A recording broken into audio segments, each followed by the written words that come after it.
Hey everybody, this is Rydo and we're back with another live stream of Hearthstone. So it doesn't seem like Blizzard's doing the greatest of jobs to get the daily quests straightened out, so we've got things all over the place that we need to do. The good news, however, it seems like if I just play a warrior and then cards that cost 5 or more, I can get all 3 of these done, and I only need to do 2 of these since today's Monday, December, I believe it is the 18th, yes, December the 18th. 7 days until Christmas. I either had a watch and learn, or I believe I got a watch and learn on all of the accounts. Ooh, a legendary classic. Very, very helpful. Exactly what I need is a legendary classic. Legendary. Actually, extremely helpful. I've been wanting that card for a very long time. Of course, the sad thing is, it's not like I'm gonna get around to making a deck with that. Let's see. Can we make the meta deck that would, like, get rid of this, just get rid of it completely, make a new deck with the mage, and we'll see if we can do this. So we need the cards that would duplicate.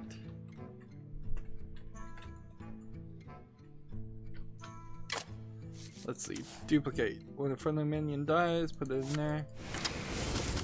If your deck has no duplicates, that's not what we need. If your deck has no duplicates, heal your thing. That's not what we need either. There's also some cards we can disenchant, so we'll go ahead and disenchant that for dust while we're here. Must be the key phrase copy. I suppose there's room there to make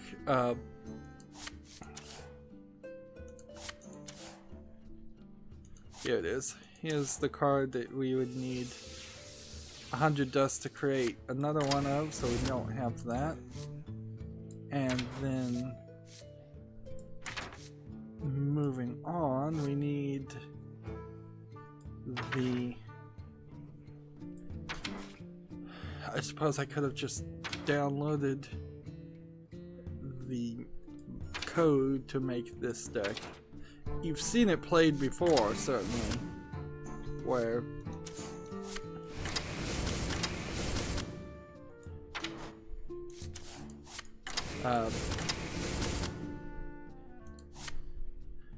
you get multiple copies of this. This is a very late game deck too.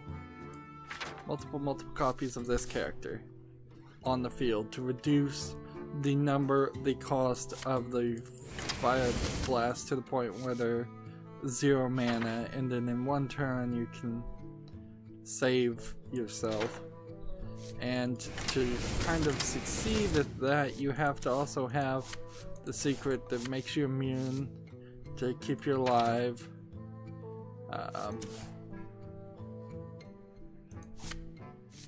Let's see. Spell damage 2, probably not a terrible idea, but that's probably better.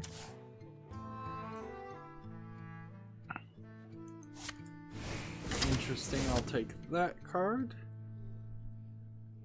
Drawing cards is probably a good move for a strategy like this. Freezing your enemies, probably not a bad idea. Frozen clone, not likely to happen.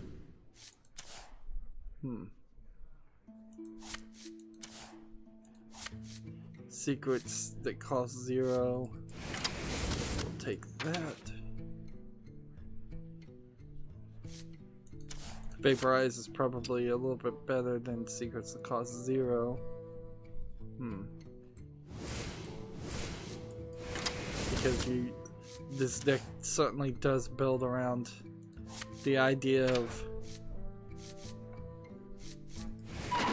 there's a fireball we can throw in there. Not that you really even need the fireballs. So if I can get four of the Sorcerer's Apprentice on the field, these become free. I can play them while I have Archmage and TARDIS on the field.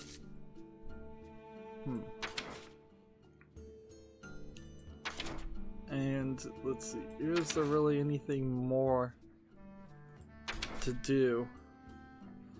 In all honesty, there's probably a decent thought to get some more draw in a deck like this. So cards that will draw cards and are likely to draw cards. Death Red will draw a card. So get rid of 2 Pyroblasts, put that in instead. Of course I should pick Novice Engineer before I pick that. Get rid of the 1 Fireball, take that.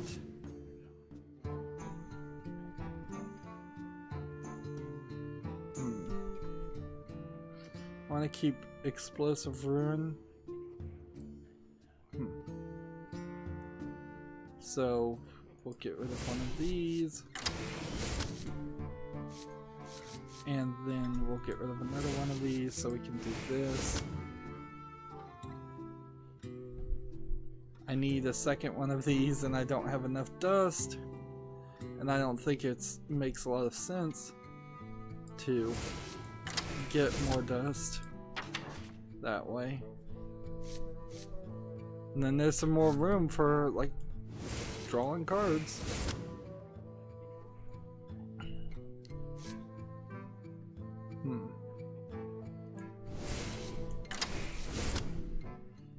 You're playing clearly to one and only one strategy when you do something like this, and totally full of duplicates when you're playing a strategy like this. I suppose that if you have enough cards you could come back and only have one of each of these and then replace them with something else, but it would be really difficult to figure out what to replace them with.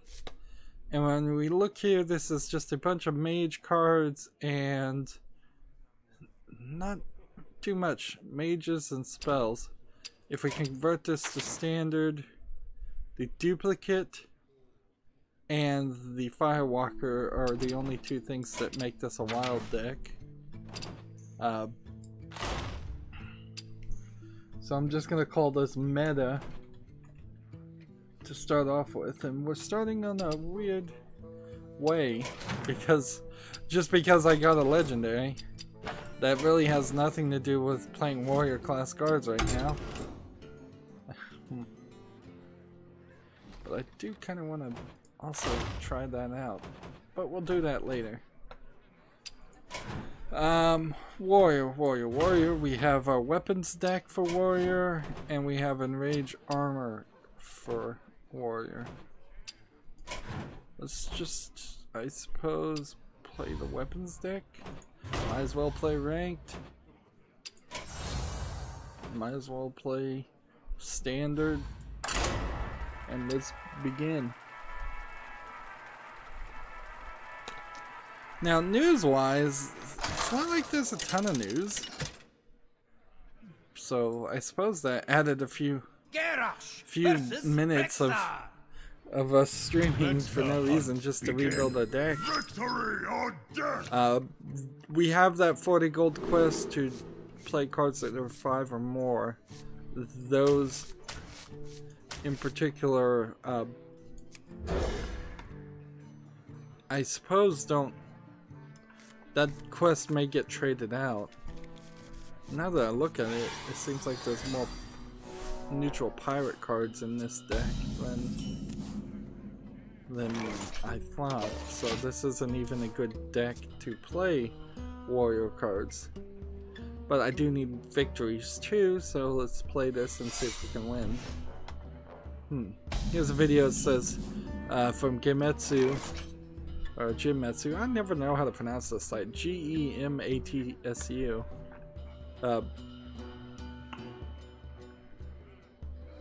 Let's see. I guess we'll just start with this. 13 minutes of the Secret of Mana remake. So I guess I'll skip around and watch some of this. It'll take me a lot less than 13 minutes to watch the gameplay. It looks good, honestly. It's gonna be a real hard sell to tell somebody they should play the original Secret of Mana and not instead of the remake. Like, it just makes a lot more sense to do the remake.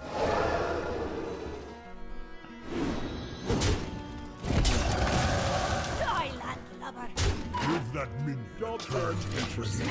This guy's gonna get more powered up for every secret he plays. So clearly this is a secret thing. It seems like in Secret of Mana there are 3 characters that are in real-time battle scenarios just running around a kind of generic 3D, 2.5D map that are just constantly fighting. How you're controlling all 3 of these characters seems to be slightly up in the air. What now?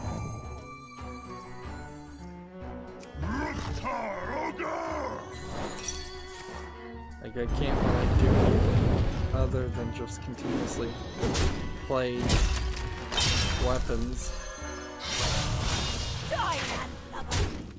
Blood and plunder.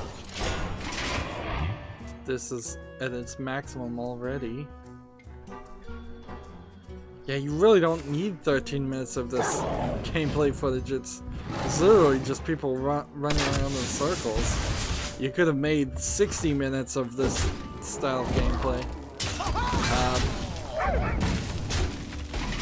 I suppose it's slightly questionable whether there's actual fun to be had. I should have played that first. I sail the slimy deeps. Like, playing Secret of Mana, yeah. Since I don't have that nostalgia, since I've never played that game before, it may just be name recognizable in the same way that Zelda 2 is name recognizable because it's a Zelda game, but the NES Zelda 2 game is almost certainly not something that you would want to actually play.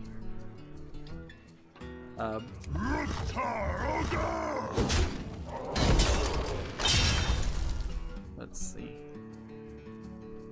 Transform it into a new weapon. Guess the good news is I can do this. I could play this just to play those warrior cards.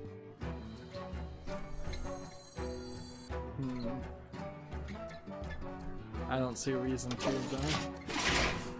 So yeah, it could be that Secret of Mana is just too old and not actually worth playing. Our next story is Far Cry from PC Gamer. Far Cry 5 is fun, but its tone is all over the place. And then they have a picture of a star-spangled car jumping off a cliff through rings of stars.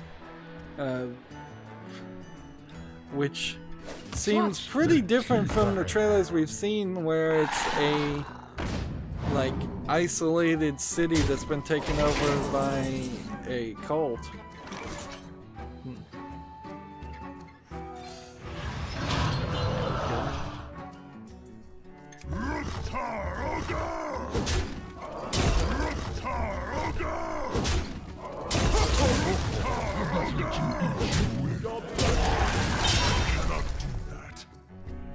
Interesting. see what he can do. He can win. Actually, I totally failed. That was really dumb of me. That's an oops scenario right there. And you wonder why I stay at rank 20 is I just don't think things through. I just don't want to be a super slow player. It's not in my nature to do things like that. Sure, I could have taken my time on that. Speaking of mistakes, my card pack opening video got like 4 views. Either the recorded version of it or the live stream. I think the recorded version of it for the most recent expansion. And in a lot of ways, only one video really did well in this latest expansion. So I could say that's Hearthstone's fault, but in all honesty, it's definitely my fault. I started late, I woke up late, and if I had been in there at noon, I would have gotten a lot more views. There might have been a labeling issue because I just labeled it as a card pack opening when I should have put a number. It seems like as soon as I put 150 plus card packs, that triggered something in the YouTube algorithm to show it to at least one more person. On a greater scale, it does seem like now my videos are getting at least 1 view as I'm slowly getting more subscribers and just more views in general, even when subscribers aren't significantly increasing. So no longer are we in the position where it's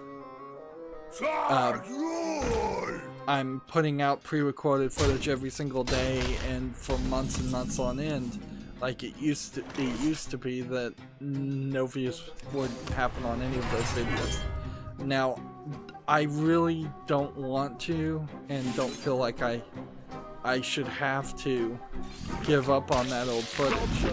I'm hoping eventually, as I get bigger and bigger, there will be a percentage of people that want to go back and watch the old videos. They are supposed to be kind of timeless. Like, they're retrospectives on old games in the first place, so I mean, if this channel is gonna, if video game channels only succeed on YouTube by playing the newest games and spending money to buy the newest games, then, well, my channel's just never gonna succeed anyway, so might as well give up on that thought. But I'm hoping as there's a fan base increase, people will go back and watch the old videos, or at least find some of them interesting. It's very hard on YouTube to re-advertise that, and in fact there's really no way to re-advertise that fact. Or show, let's see, what do I want to do? If I play this, then I can't play anything else.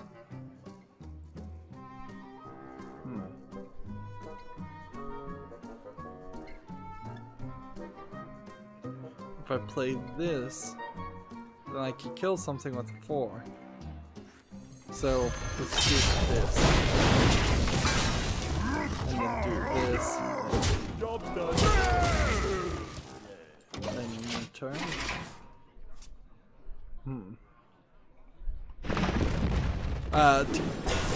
So yeah, it seems like we're getting better now for current videos coming out, but I would like people to go back, and 1 or 2 views on a video is still not the 300 plus views that YouTube wants before they even care about anything.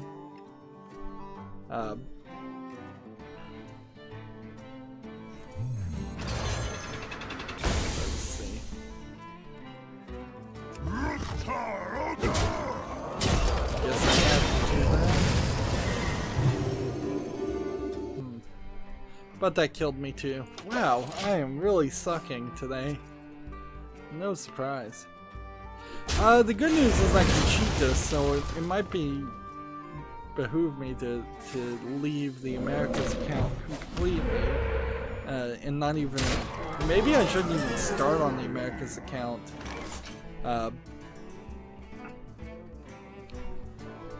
Like, I can play ranked right now, and that's fine. But once I've played the maximum amount of Warlock cards, and I'm just looking for victories, I can just play my secondary account and win. And playing my secondary account has become the go-to move in the post-show now. I'm trying to save as much time. I finally, for the first time probably in at least 2 months, caught up on scheduling videos.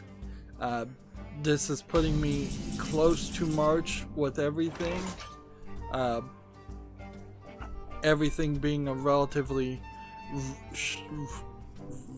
It's a relative term though, because a lot of my time slots, two of my time slots, are just not being filled at all.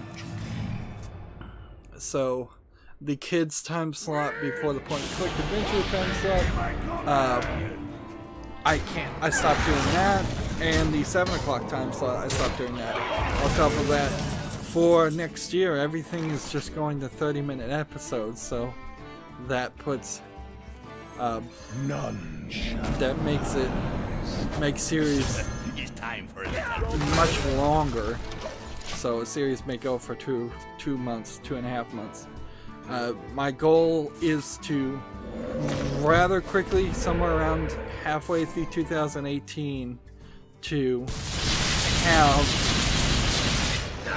pre-recorded everything, and then by the time I've hit like December 31st, 2018, and have something scheduled, whenever that happens, I want to reevaluate and question if I want to go back and maybe add another time slot back into 2018, or whether I am already into October of 2018 and should just move forward.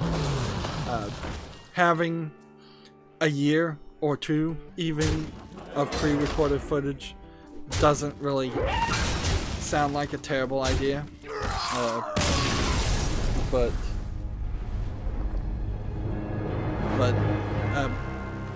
at a certain point too, I don't know. Tragic Master Kim's on to the chat. Need a hand with quests? Yes, I do. Sorta. I mean, I could certainly cheat it, but I'd much rather play with my friends. So I need to play 20 minions. No, I need to win 5 games with Warrior and play 50 Warrior class cards. This middle one I can trade out. So if you want to help me with that, that's fine. Otherwise, I can do it in the post-show. Cheating. Tragic Master, I bet, is tragic here. So if I send him a wild challenge, it's always nice when people's YouTube things are the same as their Battle.net. Tragic Master says big warrior smile face. Yeah, I started talking about this article on PC Gamer about Far Cry 5, and then I keep not talking about it. I guess that inherently tells me that I really don't care about the Far Cry series. Anyways, though, the trailer makes it seem like it's really serious, but it seems like in actual gameplay that there's actually a lot more silliness, and the Far Cry series has always had a level of that, most definitely. Like, I'm watching a video now of a turkey just attacking somebody and knocking them down over and over again. The legions I command. But it seems like Far Cry 5 gets even crazier. And maybe that's what people want, and maybe that's what people don't want. I think inherently the Far Cry Blood Dragon craziness did certainly push people into having a lot more fun with the Far Cry series than they probably had in a while, because it is pretty much just Assassin's Creed or yet another game that is like Assassin's Creed. It comes out every year. There's nothing super special about it. Let's see. Let's do this. And then strike this. In the turn.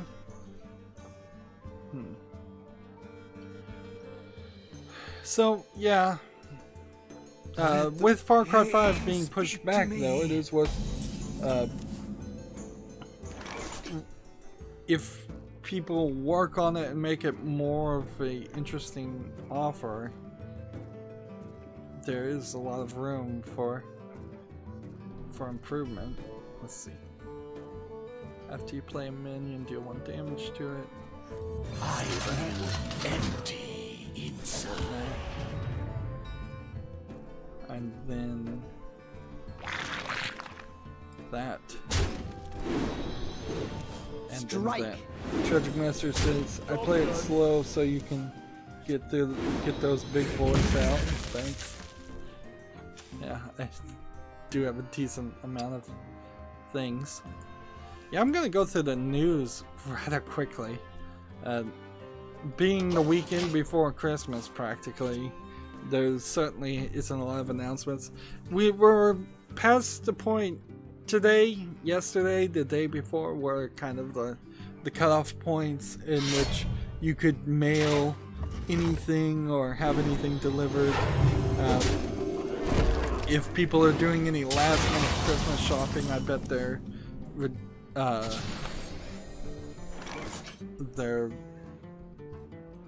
regretting it. Let's see. The scourge will consume you. Strike. Really sure why I played that card. Job's done. Just because I didn't want to play this one and kill everything. So here's a article that really shouldn't come as a surprise to anybody who's been paying attention to Eidos Montreal, or Out of my jungle. or the Deus Ex series in total.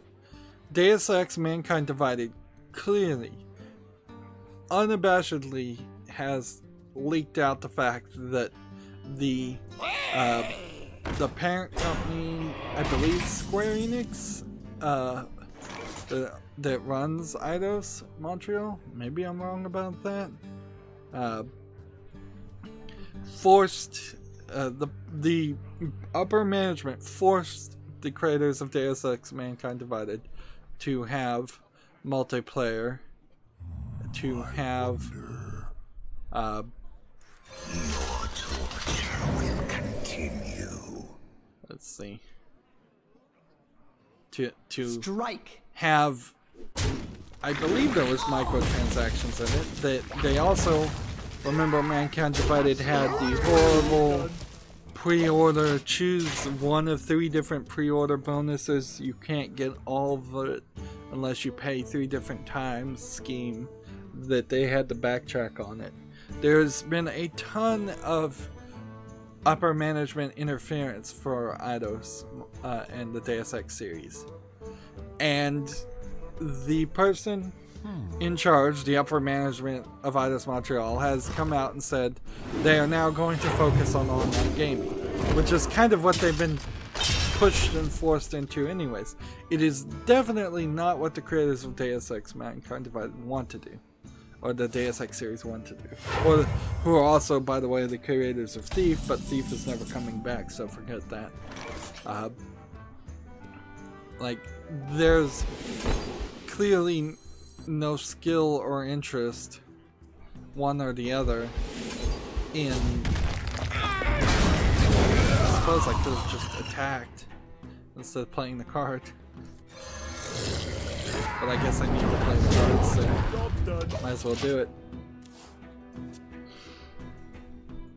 So yeah, this is really just the fact that the president of Eidos Montreal said we're going to focus more on online gaming instead of the single-player narrative solo experiences that they're known for and beloved for is not really a surprise.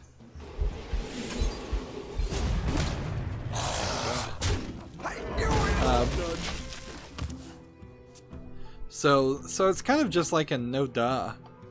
Like, sadly, Deus Ex is one of those series that, kind of like Mass Effect, it's like you want it to succeed, but it's not really going to. Not with the people in charge.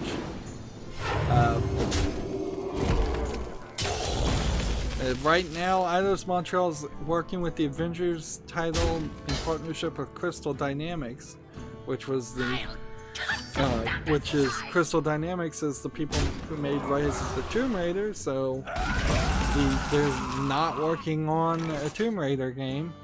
So you kind of see where the Square Enix Eidos connection, there's a lot of people focusing on the wrong things, which is going to almost certainly end up with us having a shortage of good games a year to 3 years from now. Like, I can almost call it right now, the next Tomb Raider game is going to be a little bit late.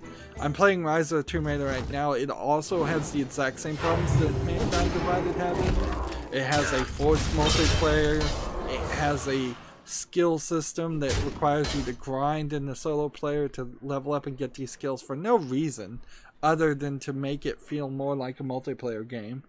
The end is coming! Really just poor design decisions in Rise of the Tomb Raider on top of a not that well written For master.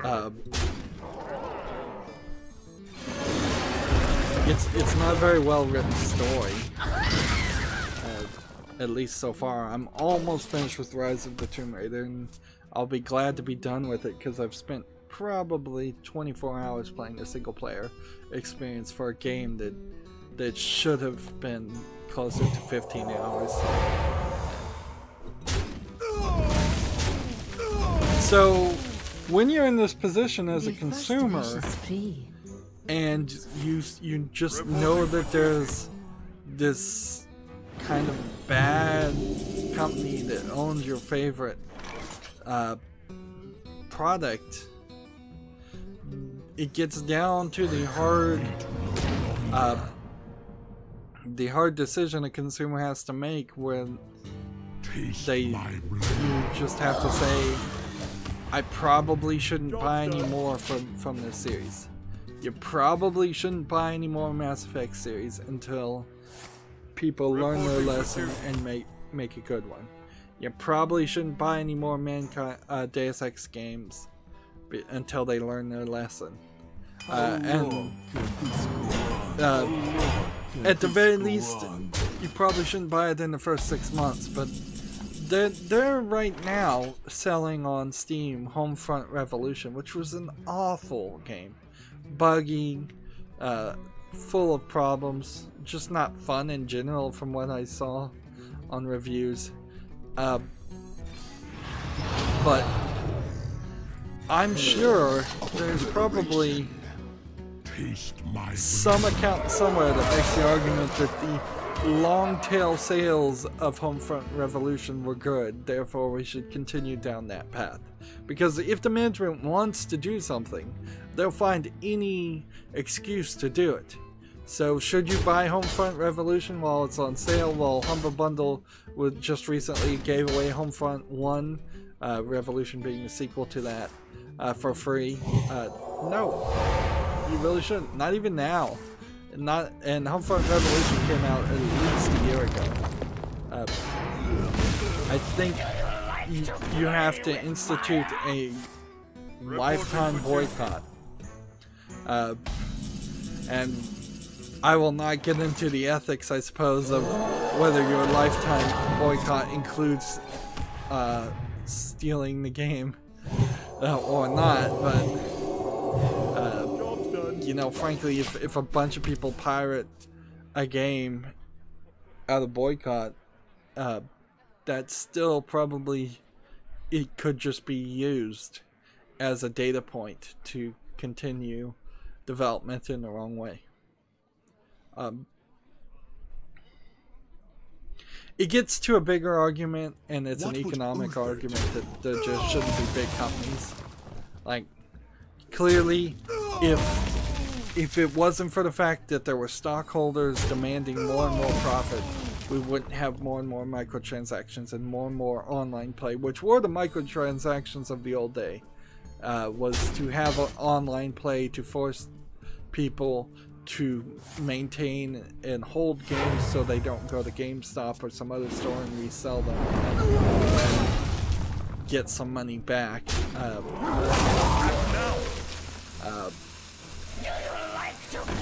So it was originally a used game ploy to stop used games from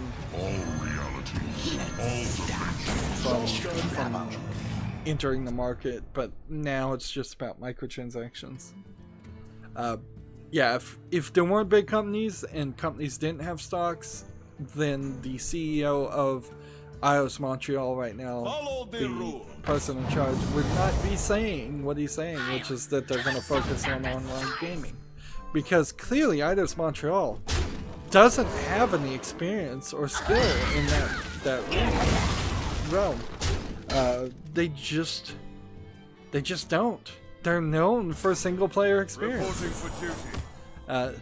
If Blizzard is now kind of famous for being known for a and rule its ashes. 1 damage to all minions. Or just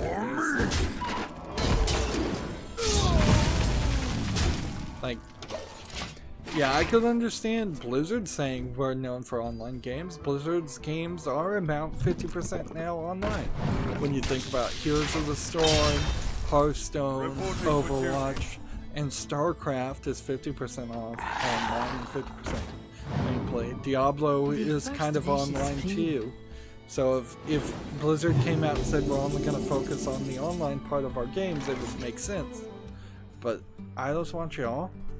No. I live to serve the Lich King. That makes no sense at all.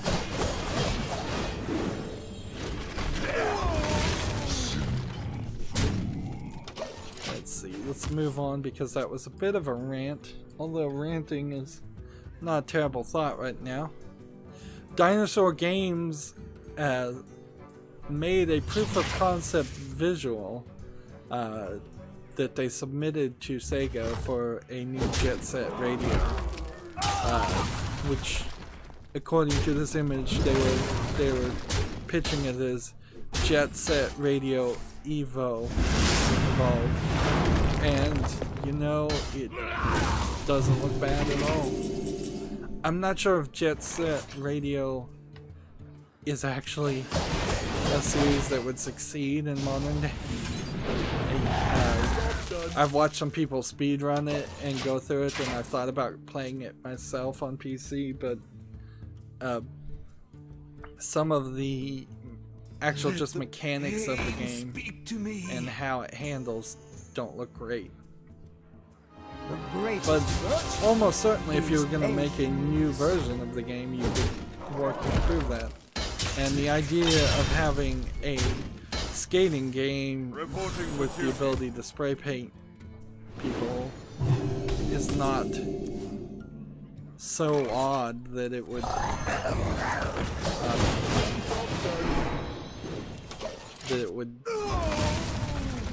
drastically change the problem. I imagine Sega rejected this idea more on the concept of skating games don't sell anymore than anything else. And there definitely is a niche audience for skating games. I'm not sure if there's enough of it to be profitable. Skating games should probably sell, in my mind, a little less than what a football game that's not an NFL game would sell. So like a non-licensed sports game. Battle detected. I'm almost out of cards. Out of cards. Yeah, this video looks fine. It's not really showing too much. It's just showing 2 characters and a small section of the city. And clearly it's been leaked. Leaving time. Let's see. The title here says, in the end they just want a new Jet Set radio. Austin-based studio Dinosaur Games has shared a visual proof of concept for a new Jet Set radio game. It pitched to Sega that was ultimately rejected. It was called Jet Set Radio Evolution. Let's see.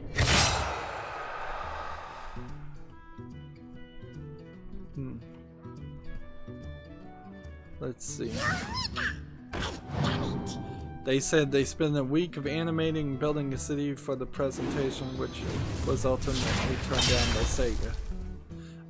Inherently, the thing here is this Austin-based studio I've never heard of is Dinosaur Games, which probably was a big problem for Sega in the first place. You're just not going to get a Japanese company to give you any attention whatsoever if you don't have their respect in the first place, if you're not a known name. And Sega is only going to deal with its partners.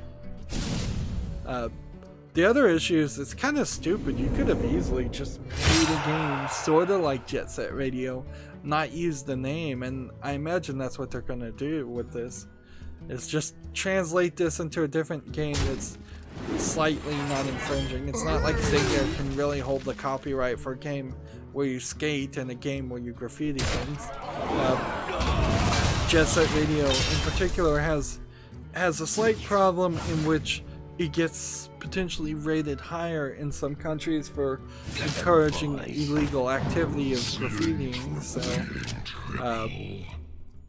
so you could write the story around that, hopefully.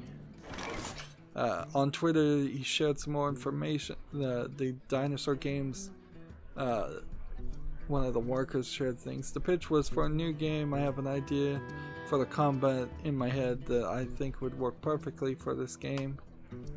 There you go. We're gonna be rich. Job's done. We never received any detailed information from Sega as to why they said no. Sony loved it, quote, "To be honest, I really don't care if my studio never gets to make this. I just want anyone to make a new Jet Set Radio." And I think that's where this inherently goes down to, is this, by Dinosaur Games, it was a terrible idea to pitch it. And it's a terrible idea to leak it too.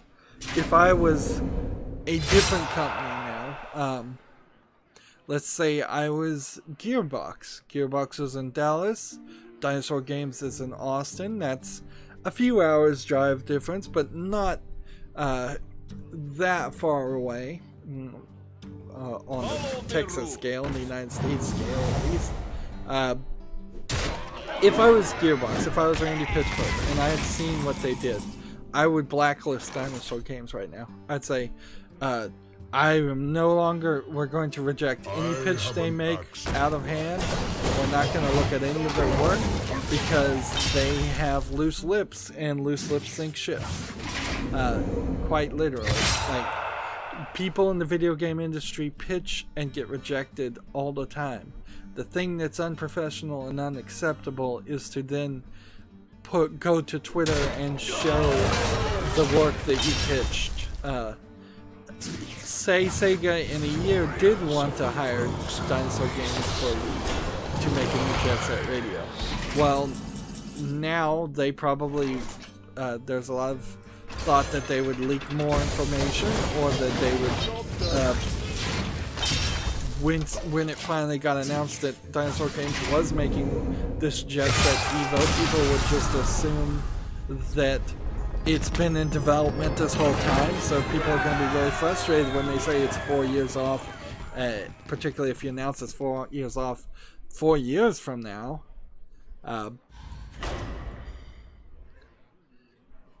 And it's just not professional to air dirty laundry like that, or even air clean laundry.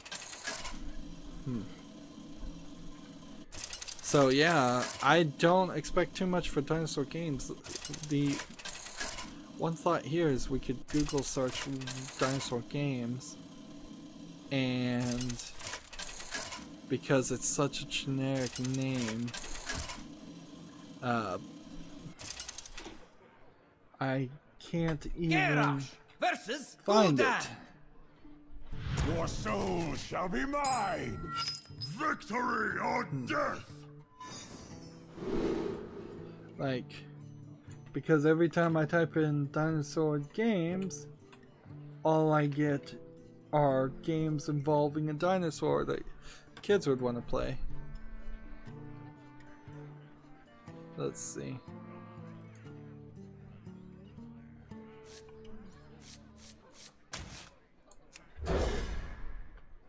Here, I found the website, Dinosaur Games Entertainment. Projects. What have they made? The legions I command. Oh my god, nothing. They made the McDonald's Happy Meal Experience by South by Southwest 2016. They've made Mutant Football League. They've made Finding Monster Adventures. And that's kind of it. And it seems like there's only 3 people here. So, they're a completely unproven, unprofessional company. No Job's done. surprise. No surprise whatsoever that Sega would just inherently reject them out. Let's see.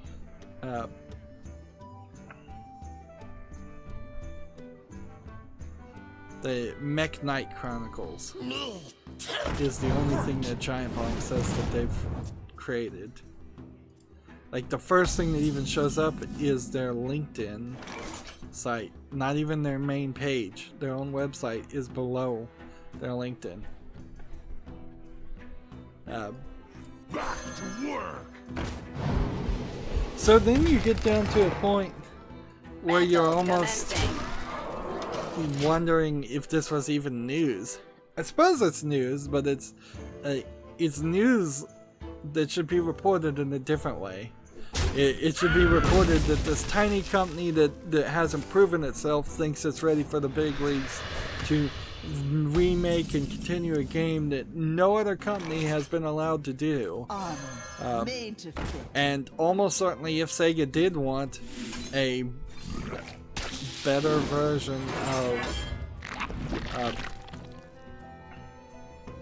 of Jet Set Radio, they would just make it themselves.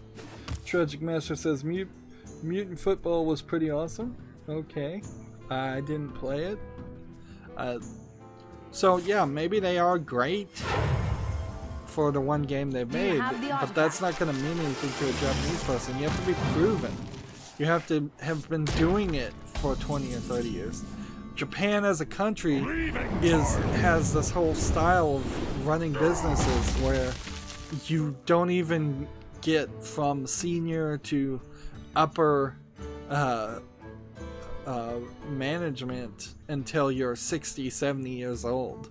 That's why we have things like the president of Nintendo practically dying in office if he didn't actually die in office. I believe he did. He may have stood down for the last couple of months. Incredibly slow to adopt new ideas and young people.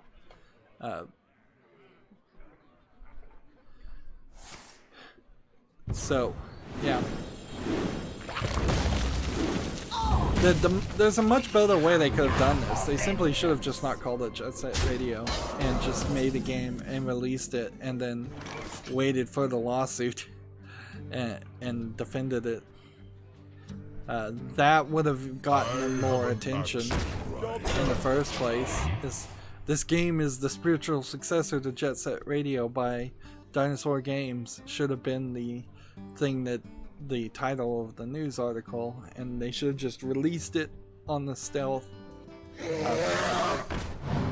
Inherently, whether it's a Japanese company or it's any company, it's better to ask for forgiveness than ask for permission. That's just the way the world works in everything. It's stupid, and I wish it wasn't true, but it is. You will get rejected very quickly if you ask for permission for things, but if you just do it and then see if you get in trouble, it usually works in your favor. That's mostly because people who manage things are bad managers, and it is always the safe bet to say no to something. And always the risky bet to say yes. It's time for a little blood. Let's see.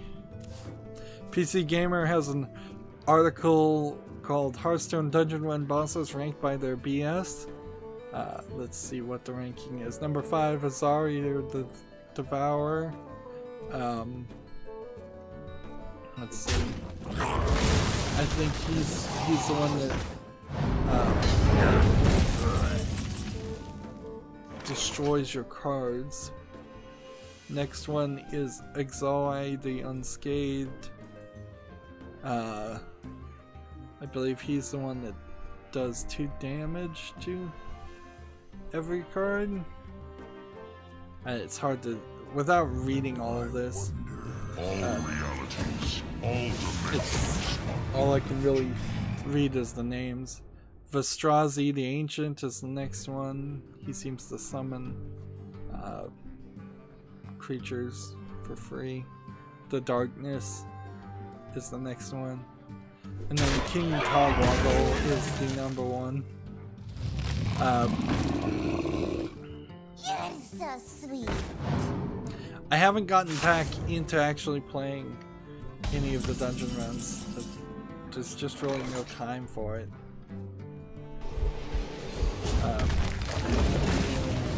But I imagine I will be rather frustrated with them by the time I am done playing them all.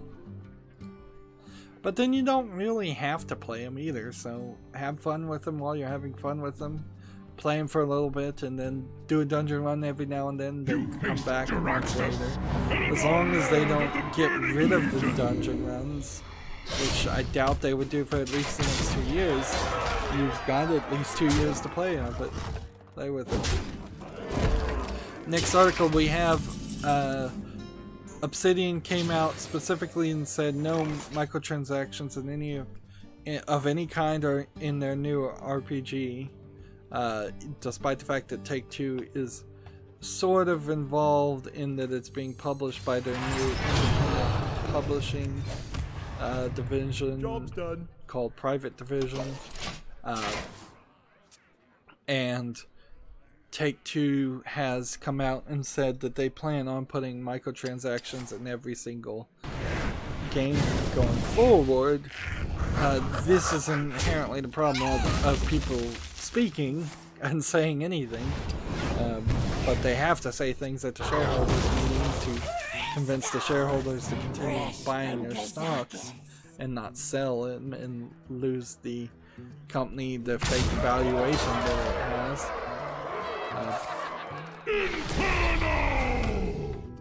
So people who are interested in the Obsidian RPG can rest assured. Looking at a still picture of the Obsidian RPG, I'm not exactly sure this is a game for me. It looks a lot like the Fallout 1 RPG game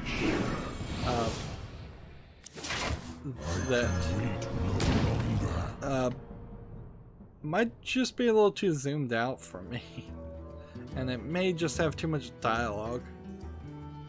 Like, this Obsidian screenshot I'm looking at, if it was just one line of dialogue every now and then, kind of like Diablo 1, and then the rest of it is clicking and fighting enemies, that's a playable style game that I could cover. But if it's a lot of discussion, a lot of talk, a lot of managing in that 2.5D isometric perspective, that doesn't really interest me. Total corruption, total power. Yeah, and I don't know if I really have time for any more RPGs. I've done Skyrim. I think that's the most RPG there is for a while. I've skipped over Fallout 4, and I don't think that many people are going to really complain because I did skip over Fallout 4. I might go back and play Fallout 3 or Fallout New Vegas at some point. I think I would definitely consider playing that over an Obsidian game. There's a long history of old RPG games, but getting them to the point where I could actually play them, or where I'd have time to play them, is very difficult. This won't really matter to a lot of people, but it matters to me because I am a big fan of the Scum engine and the new virtual machine Scum VM to run old DOS-based Scum games. They have officially released version 2.0.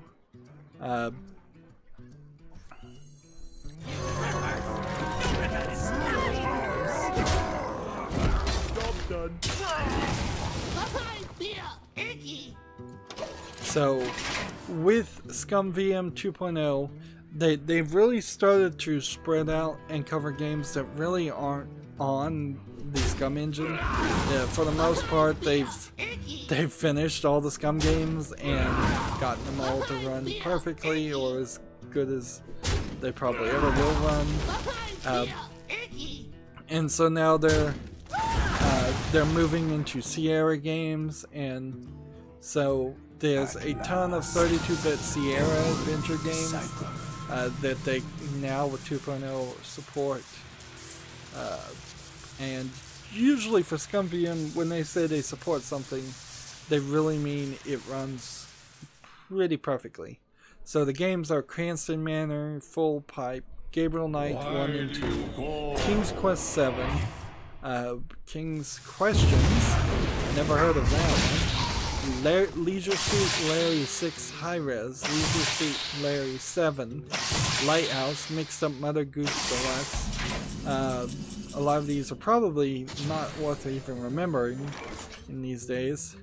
Phantasmagoria 1 and 2, which was funny because I was working with Scum VM and I had seen that they said they supported Phantasmagoria, and then I could not find it, or it wasn't working, and it turns out the reason why it wasn't working is that I had seen in the announcement for 2.0, but I was using an older version. The infamous game Plumbers Don't Wear Ties, which is a porno game from early days. Maybe the first live action, a full motion video porno game to ever be made. for PC. There's most definitely were sex games before it.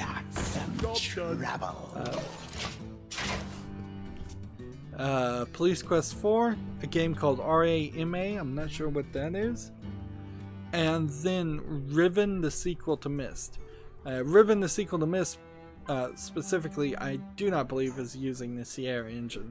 So this was a specific effort to get the Riven running. This is the original version of Riven instead of any.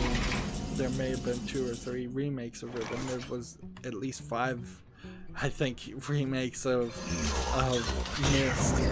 And at least the original version of Myst already runs in the ScumVM.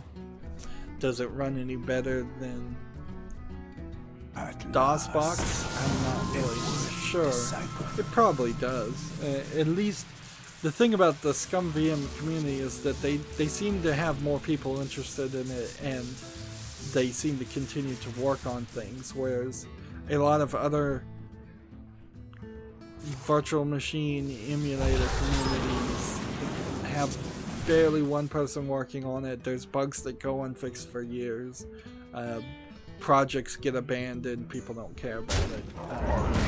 The ScumVM may at some point just start integrating emulators to the point where you're playing NES games or Sega Genesis games in the ScumVM, just because the community is more active.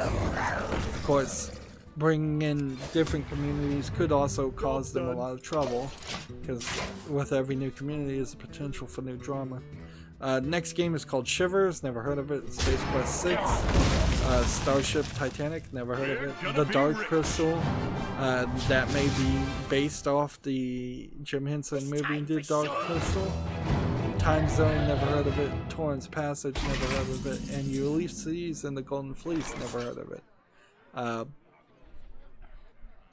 And they also have improved joystick support, which on the RetroPie I was actually very surprised that if you launch a ScumVM game with a joystick in that game, it actually works as a mouse, which I didn't think it would.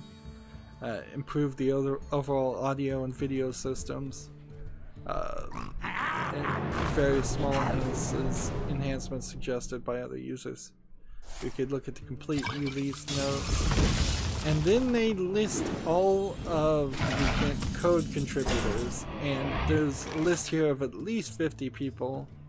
And then they list all of the community members and testers, which there's a list of another 50 people, and then translators that keep the project running on other languages, and there's at least another 50. And then porters and packagers, and there's about 10 people listed there. And then sponsors that help them maintain their website, they have one there. And finally, a thank you. So a very, very active project, open source project. Again, it is worth pointing out, though, that adding these games probably means that there will be a few bugs with them, but it will at least probably be playable to the end. And by the time they get to 2.0.1, I imagine they will have fixed a significant number of gameplay bugs. They've got new ports for RISC OS, which is the reduced instruction set computers OS. So I don't know if that's a specific OS or if that's just a general term. Yeah, there is a website called RISC OS. It's made in Cambridge, England, and it seems to be for ARM devices. Yes, it's They have a RISC OS build for Raspberry Pi and some of its competitors like the Beagle board and the Panda board and some other ones I've never even heard of. Let's see about the general things. They added a command line option that would be helpful. I must choose. What's funny is, particularly around the ScumVM build on my RetroPie, I realized there was probably a no splash screen option that I should have enabled. That sadly I don't have a RetroPie anymore. I don't have the Raspberry Pi board to work on that build anymore, which is probably for the better, because then that means I'll focus more on my channel. But I am missing it. Improved audio latency for joysticks. I'm not getting into real specific there, but improved handling of joysticks. The screenshots are now PNG format. We're gonna be rich. For me.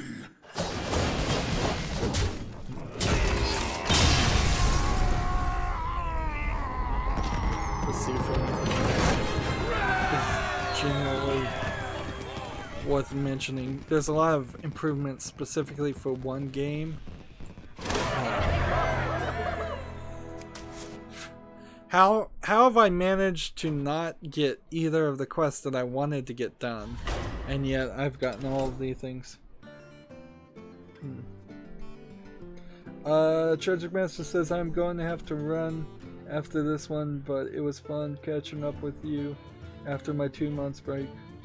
We'll be on more often if you ever need quests later, man. Thanks for the show, plus games. Plus the games. Okay. That's great. So I probably don't even need to, well, theoretically I don't need to do anything but play 3 more warrior class cards. So we could do that right now and then just concede, and then I want to break up this recording. Tragic Master helped me get some of the daily quests done. Let's see.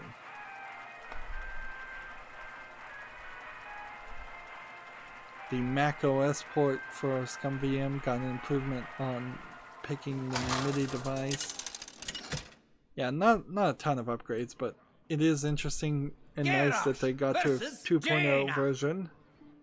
You asked for it. Victory or death! So I need to play just 3, probably 4 of these cards, and that'll be it. It's kind of ironic that I can talk about ScumVM for that long, and the real video game news is just, there ain't a ton of it. There really isn't. Battle detected. That's one.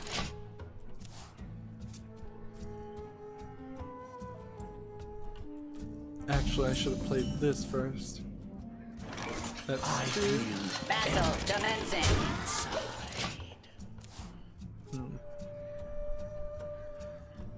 I suppose I should just play till the end, because I do need to get victories too. It would be a waste of time. At least play till the point where it looks like I'm not gonna... There's an article here that says Falcom recruiting staff to create a new series, Yeez, Y''S or just YS, and Trails titles. That's 3 cards played.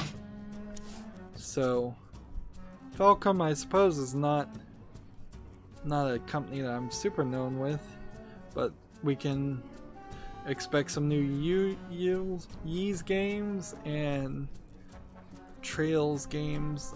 I think Trails has something else at the end of it, but I don't remember exactly what it is. Trails of Dissidia or something like that. Let's see. There's a rumor that Atlas is working on a follow-up or a remake of the niche popular hit Catherine. The main problem with Catherine is that it was a story about a guy who's cheating on his girlfriend. It was heavily advertised as being slightly sexual. I think it was slightly sexual, but then the main gameplay mechanic is a platformer that was actually rather difficult too. So, like, it almost is like a modern version of something like Qbert, and I'm sure there's probably a better game out there that it's like, but Battle commencing. It really wasn't the right gameplay for the story they were telling, nor was it the right story for the gameplay that they were adding. And so you had very disconnected things. On top of the main gameplay mechanic, there also was an element I live to serve the Lich King. there's definitely an element of RPG dating simulator in it. Catherine probably would have been a great game for me to play, like, for Valentine's Day this year, since I covered Honey Pop last year, and Honey Pop 2 probably won't be out by this Valentine's Day. But with the YouTube, like, not suitable for most advertiser thing and the adpocalypse and all that, there's no game like that I feel comfortable that I could safely cover and get monetization on it, and that still is. I have no time for games. I have no time for games. By his will. Battle commencing. So yeah, maybe at some point I'll play Catherine, but I wouldn't rush it. I'm pretty sure it's on PC. But it was also supposed to be due out at the end of 2017, so in the next 2 weeks. That doesn't make a lot of sense. Let's see if I can find Catherine and find out if it's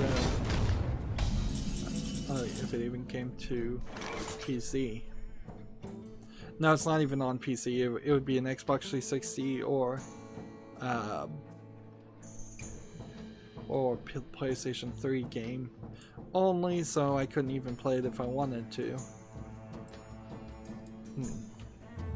I wonder. At the end of each turn, game form or summon a random form. Cost. Destroy a damaged minion. Let none survive. This.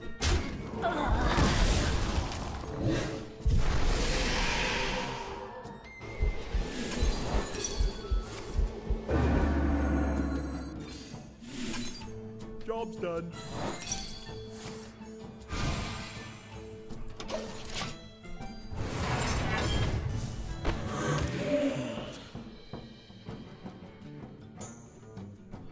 So, Your Gamer has this article about a counterfeit NES console that opened up the Russian games market.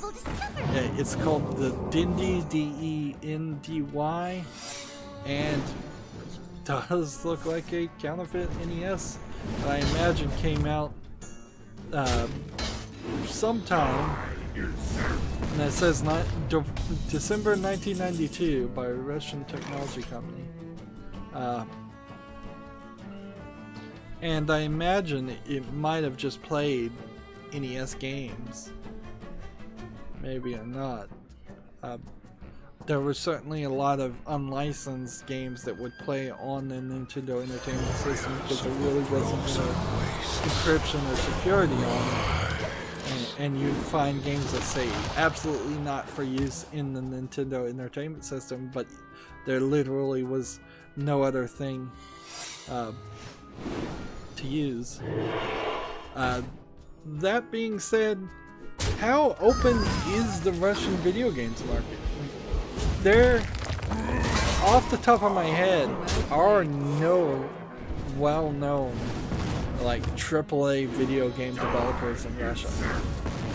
There just aren't. I can't think of any well-known amazing Russian game other than Tetris, which was 30 years ago. Like, what else was even programmed by a Russian person that was living in Russia?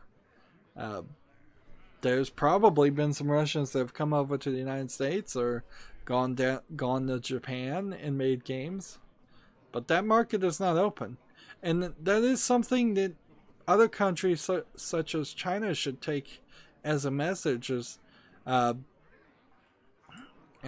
they potentially have been, they definitely have been having counterfeit Xboxes and PlayStations sold and promoted by their government because they were made in China, but China's not really making any games for the rest of the world.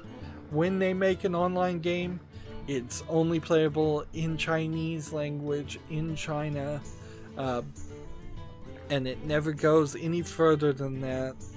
And so I would hardly argue that the Dindy did absolutely nothing.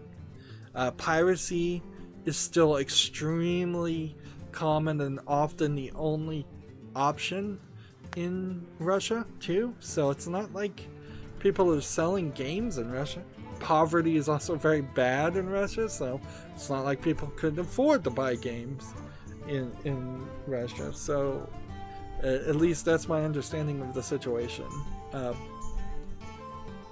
So yeah, kind of wish things had gone different. I wish the NES opened up the games market to Russia and there was a whole generation of Russian programmers making Russian games that were fun and appealing to the world in general, and that we'd have better games out there instead of kind of having nothing. Well, we've been going a little long for this episode, so let's break it up here. As always, I ask you to like, share, subscribe, comment, and watch every second of my videos. If you want to friend or follow me on basically any social media sites, there's a whole bunch of links down below. Thank you for watching. Have a good evening. Let's switch over to the European.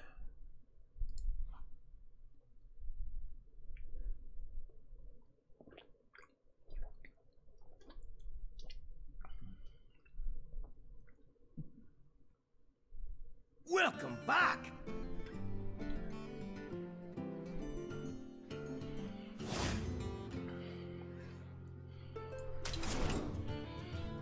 Hey everybody, this is Rydo and we are back to another live stream of Hearthstone. Today is Monday, December 18th, about 7 days exactly. 7 days till Christmas. We're on the European server here. The daily quests are still a mess, so all I really need to do right now is play the Overload, 15 Overload cards on the European account, which this might work out very well in my favor because there's a moderate amount of news that I could probably blow through in this recording, and also get the European servers done. So you may even end up, I may still be talking about news as I go back to the Americas servers and start cheating it. So the thing that we're doing right now is there enough Overload cards in this to play that. Yes, there are.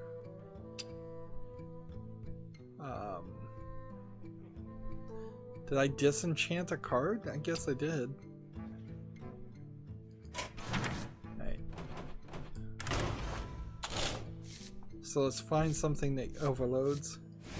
Put that in. There we go. Custom Shaman 2. And play.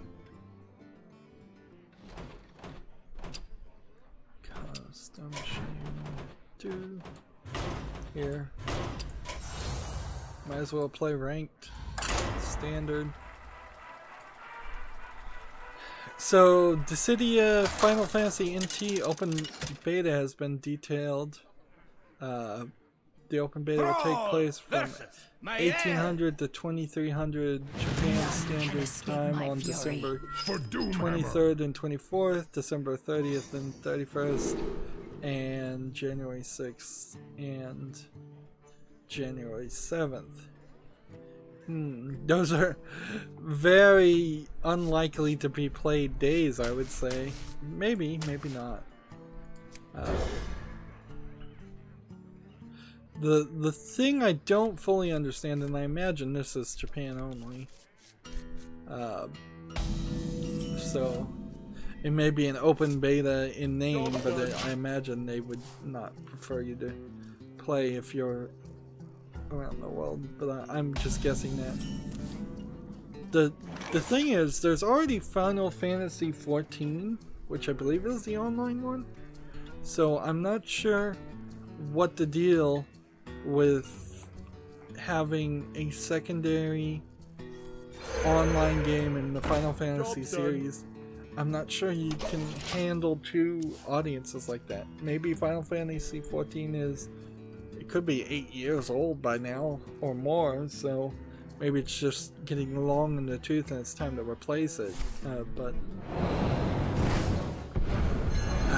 generally you wouldn't give something a brand new name.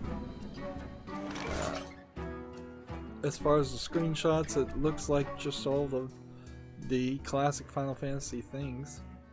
Maybe it's a completely different style of gameplay than the Final Fantasy 14. That could be the case. Elements guide me. As far as other actual bits of facts, Final Fantasy, the City of Final Fantasy NT is due out on the PlayStation 4 on January 11th in Japan and January 30th in North America and Europe. So. Elements guide me. Let's kill them.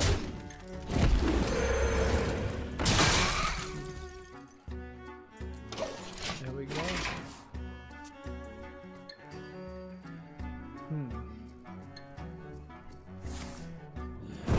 There seems to me like there is a major number of people who are into all of the Final Fantasies, or a significant number of the Final Fantasy games, and that's something that just passed me by. I imagine that's particularly Japanese players and people who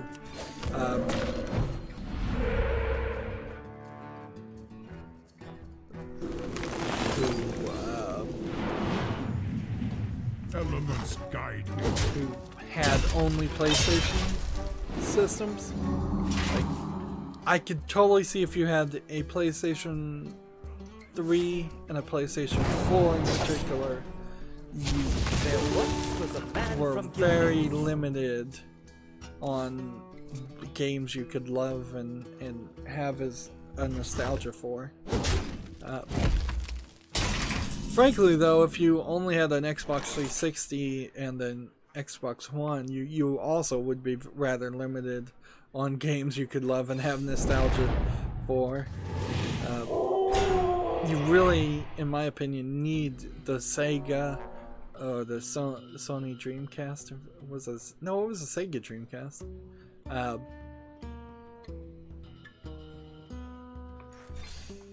Yeah, you need a Sega and Nintendo in your life, even if that would be a really old console for you to have some major mascot nostalgia or brand exclusive games.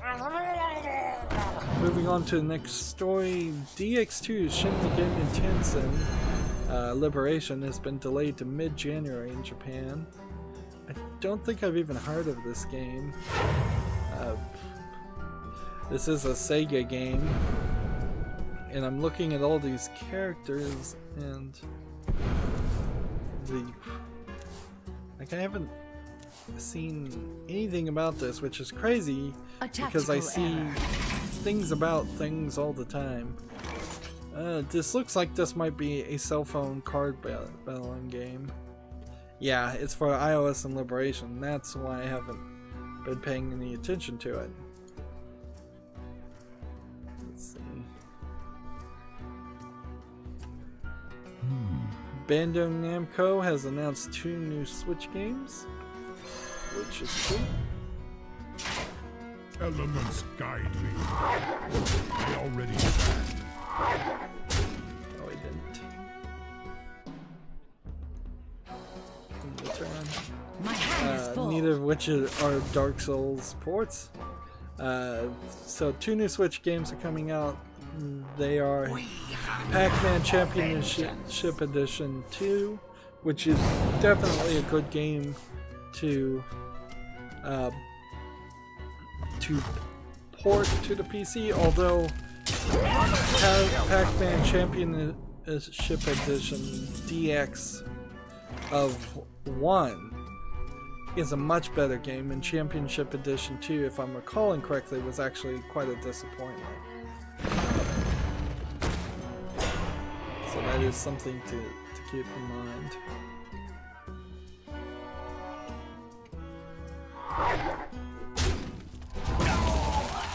Let's see. Elements guide me.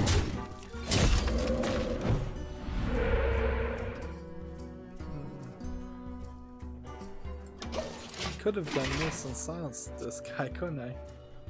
That was a poor mistake. The other game is a My Hero Academia project, which is due out at some stage in 2018.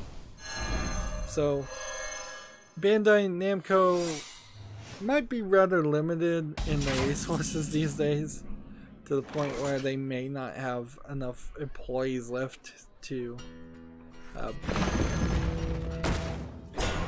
actually do a massive amount of releases. Elements But guide me. on the other hand, it seems like they should be releasing 4 or 5 games in an announcement, not 2, and the 2 they picked seem to be not the most difficult to port games. I imagine this is a first step for Bandai Namco, and we'll see some more Bandai games coming sooner than later.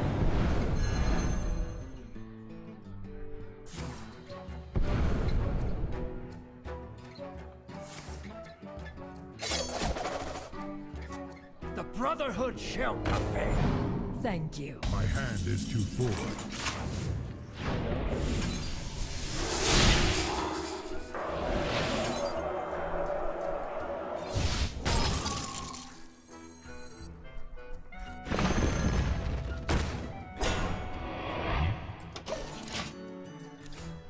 Moving on, I suppose, with the next bit of news. My Hero Academia 1 Justice is coming to the West for PlayStation 4, Xbox One, Switch, and PC.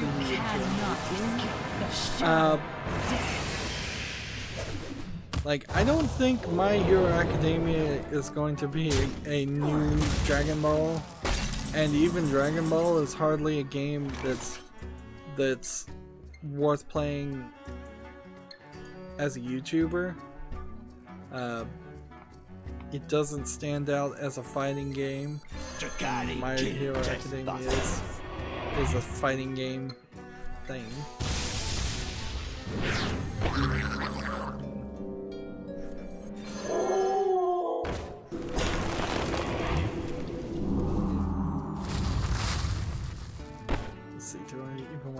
this guy then? Sure.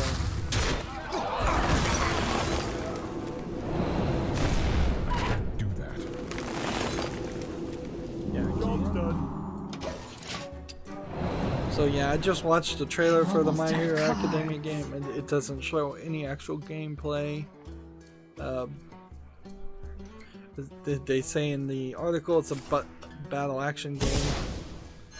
The thing is, they'll just be on to the next anime by the time this even gets any ground in the West. I'm out of cards. It's not probably the next Naruto, it's not the next Dragon Ball Z.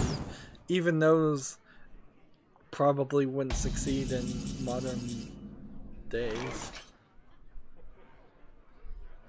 Let's see, apparently I have a card glitch.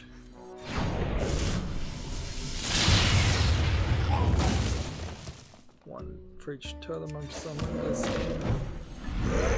For free. There's an enemy. Like this. Elements guide me.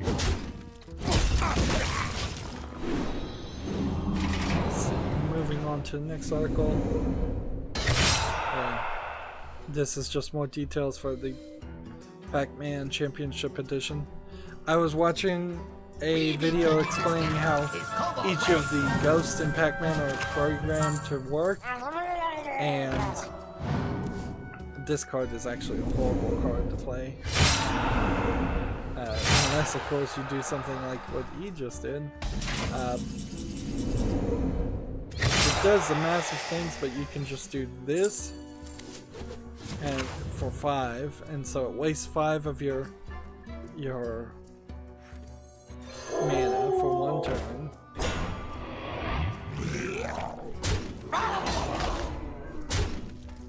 Elements guide me. And one of the things they said that is that Pac-Man can always turn corners faster than the ghost, but the ghosts themselves are actually, at least in the original Pac-Man version, are actually sometimes faster than Pac-Man is, so they will catch up with him. And this version looks like it's got some new things in it, and the co-op mode for the Switch. So this is Championship Edition 2 Plus. Win streak bonus.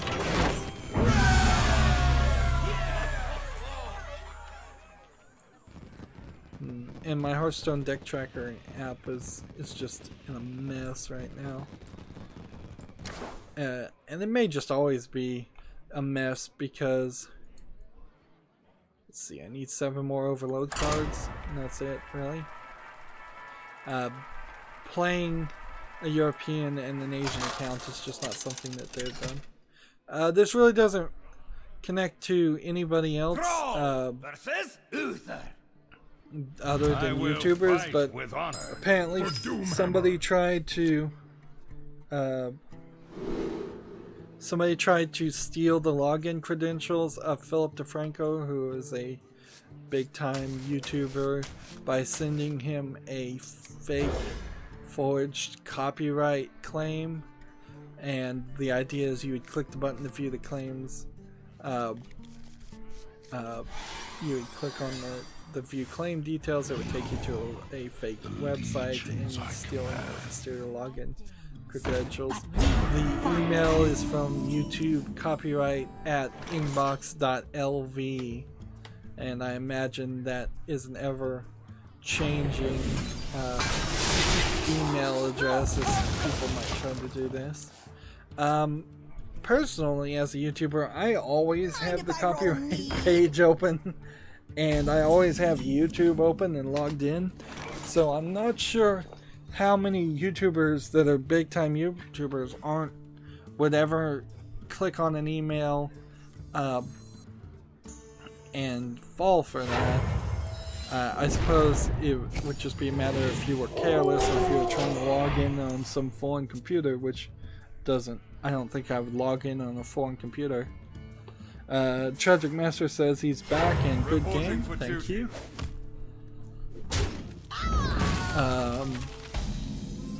The Destiny 2 Fall of Osiris comic contains a secret code for a special emblem. The first issue, let's see. How do you get the secret code? Let's see. There's a Morse code thing that had to be translated at bungie.net/redeem. The Morse code translates to XFJ. No, sorry. Let me try and read this a little bit better. Starting over. XFVKHPN97. So if you type in that KHPN97. Remember, my screen is 10 feet away from me. That's why I'm having trouble reading it. And I'm not even looking at my main screen. I'm looking at my tiny little 19-inch monitor next to my main screen, which only makes things smaller.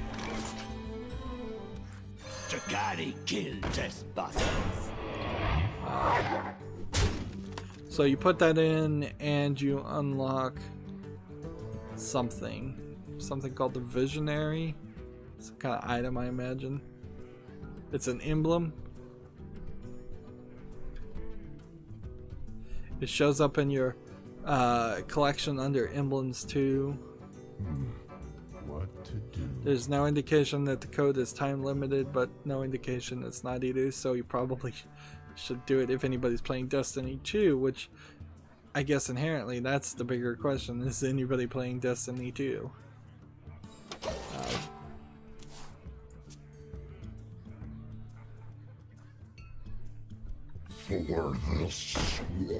So Reddit is big into the whole net neutrality fight. They're very obsessed with it, and they're, I suppose, trying their best to not lose a free and widely available and accessible internet, which is something I also support. But one of the things they did is they posted to a place where you could look at all the comments made to see if somebody was using your name and putting a false comment there. And people started searching, and they found out that apparently somebody by the name of Barack Obama, the person who created the net neutrality legislation, is now against it. So clearly it's just yet another example of many examples of false comments that were put in by ISPs. People saying that they think ISPs took billing addresses and things like that and used that information to make false comments on behalf of people that they were not authorized to make comments on. People like Clark Kent and the entire Avengers and the entire Super Friends are all listed there, just clearly made up names, all almost 100% supporting net neutrality being abolished, which makes no sense. Honestly, it feels like there's close to 0 people in the real world that aren't either paid by the ISPs or working for the ISPs that are against net neutrality.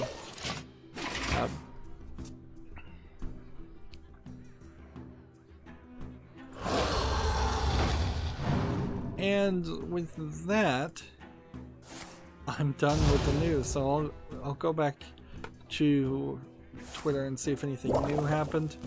I suppose Giant Bomb's Game of the Year should be coming on either right about now or in a couple hours, so I can spend some time listening to that. Hopefully before the end of the year I will also have finished Rise of the Tomb Raider. At some point I want to do a special live stream for an end of the year review I think that would be appropriate. Let's see. Destroying frozen Elements damage by this.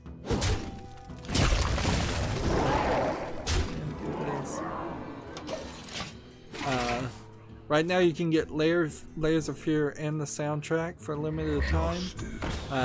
So I've certainly gone for that. That sounds like a great deal. Maybe around Halloween in 2018 I will decide to see, can I freeze an enemy and then kill an enemy? I guess I can. This will be an interesting thing. This character now is frozen, has Divine Shield and Taunt. This destroys anything with frozen. Elements guide but it has to be damaged, so it doesn't count. Which means this is actually just a waste. And the whole thing was a waste. I should have instead froze this character, just because that would have been logical, and then attacked and let's see, Humble Bundles. There's a code of book sale, this new Maker Skill Builders. Let's see what this is. It's a lot of make books that reporting for duty. I think you just get them all from in PDF format. You know, that wouldn't be a terrible idea, but also for my case, I don't need make books. Oh, I have other ways of finding that information, and any kids, because it is kind of focused on kids or new people new to making things, which technically I guess I am not a person who's new to making things, because I do have education in electronics and drafting and several other things. Programming, definitely. Lots and lots of programming skills. Well, education at least. Elements guide me. Darn it, that was a waste.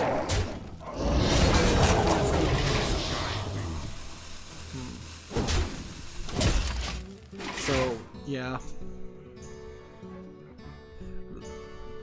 The nieces and nephews I have all probably are way too young for any maker books, and by the time they are ready for that, there will hopefully be better versions of that. So, video game wise, unless this indie hits bundle is video games, these all look like Android games. Yeah, this is just Android games, which I couldn't imagine buying an Android game bundle. So it's Codemasters, the Yogscast Jingle Jam, and the manga game bundle are all that's here. That kind of makes sense too, since we're close to Christmas. Elements guide me. Let's look at the Yogscast Jingle Jam to see what's new here. To see if this has finally opened up Mirage Arcane Warfare. I think I've seen that one. Guns of Icarus Alliance, that I think might be a DLC. Free Cell Quest, okay.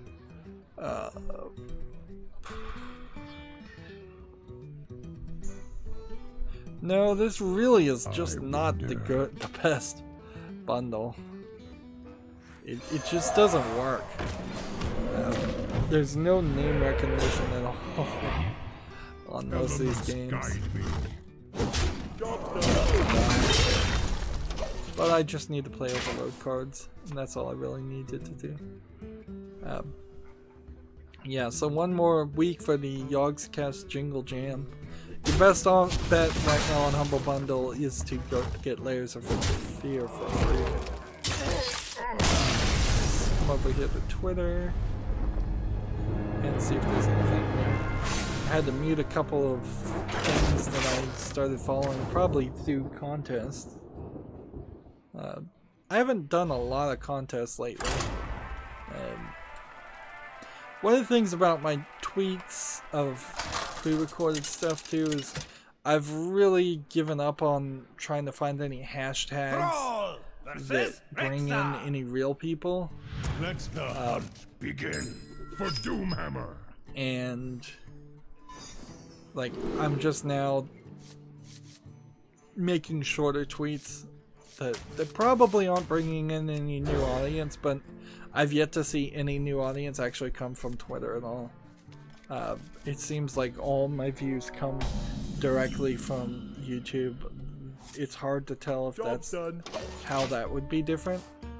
I'd have to spend too much time looking at my analytics to find out if that was the case, but I don't get people that follow me on Twitter that look like new real people. I get crazy sites that look like they're just spammers on Twitter. And there's definitely a difference between when I get a new subscriber on YouTube and it looks like a real person, and when I get a new subscriber on Twitter. So I'm losing faith in Twitter as a outreach method towards fans. Which, of course, YouTube is trying to destroy that, since YouTube is adding elements of Twitter to itself with the community tabs and all of and sharing internally.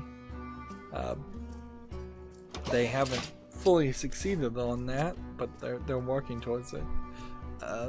I don't have the ability to post comments or basically tweet out dialogue through YouTube, presumably because I don't have 10,000 subscribers or 1,000 subscribers, or maybe they're just slowly handing that function out. They've been working on it for half a year plus.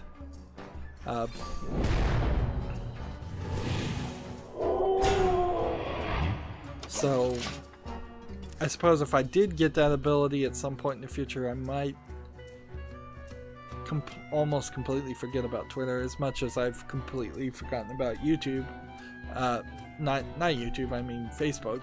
Like, I don't do anything on Facebook. If people are trying to comment me on Facebook, I probably won't see it for at least a month. Good news, everyone! I perfected the Yeah, but there's no news here. There's literally no news to talk about.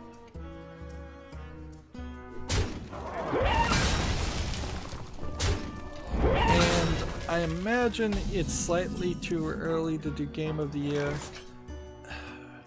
Yeah, because I would want to do that at the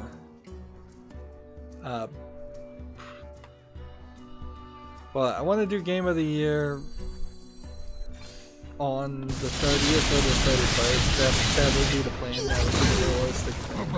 It'll be a moderately short video. It'll probably be a little rambly, where I just talk about the Game of the Year in review. A slight preview for that is there will probably be a decent amount of talk about how this year broke me, and I overexhausted myself and worked harder than I probably should have, and now I am probably going to underwork and do less work than I would have been motivated to do. But I'm only slightly broken. I still plan to go forward and continue. It's just I'm trying to be more realistic about my effort. Apparently, Puyo Tetris is discounted on the Nintendo Switch. Why there isn't just a regular Tetris, I don't know. Maybe there is. Come midnight. Here's some news. Not good news, but news. Maybe I just have to scroll down low enough. Here's some news. Wow. What is going on? Play. should have done that one.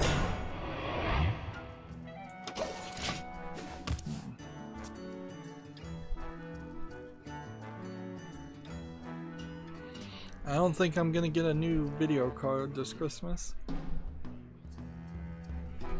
Gamma Sutra's best of 2017. I suppose I could cover other people's best of the year, game of the year lists and see whether I agree with it. If you're gonna get Layers of Fear, it's only about 2 days that it's available for free, so I would hop on it as quick as possible. Let's play this. And this. And that. And then the end of turn.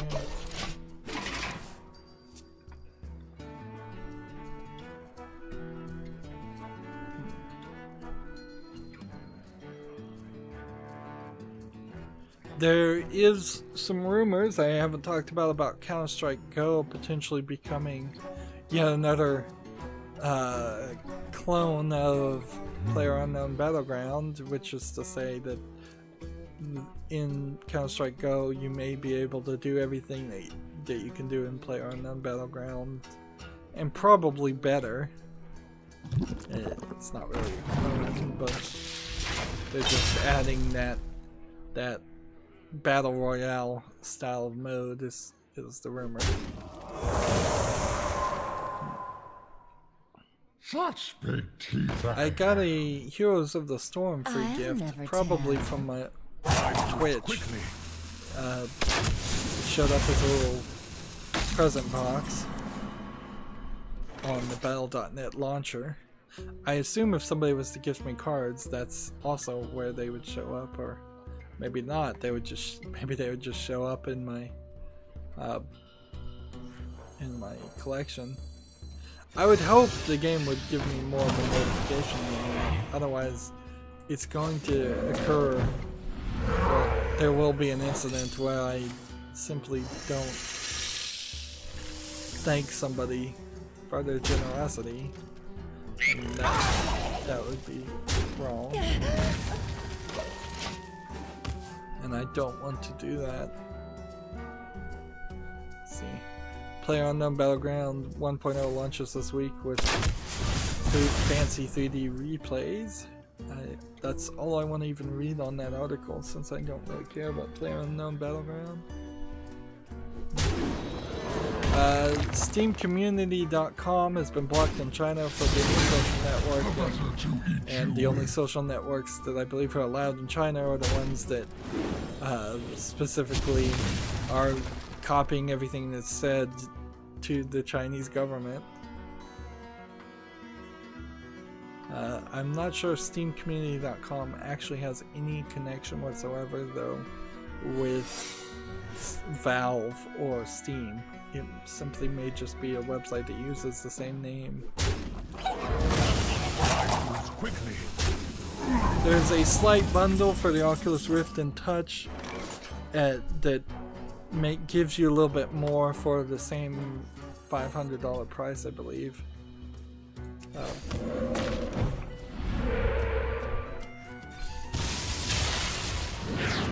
The master hungers. 5 trends that defined the game industry in 2017. We'll look at that. Where's my... Maybe people were just slow to put out news articles today, because now that I'm looking again. I got Okami HD on my wish list in Valve and Steam. I imagine there's a lot of games that, if I thought about it specifically, should be in that wish list that are missing.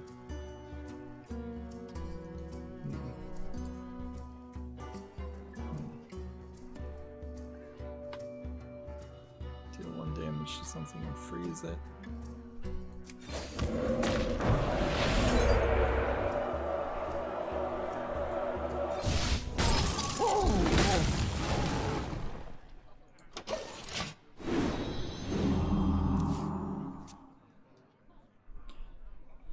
Yeah, that is definitely the one problem I see with the YouTube attempts to replace Twitter, which is this is probably attempt number 5 by Google to replace Twitter, is I really have no way to open up a new tab and look at the article and save that article and talk about it. If I was getting all my news from YouTube, I get incredibly little amounts of news from YouTube. Most YouTube videos that are talking about video game news are late to the party, and often they say very little to keep it short and simple and get that watch time as high as possible. Watch percentage as high as possible.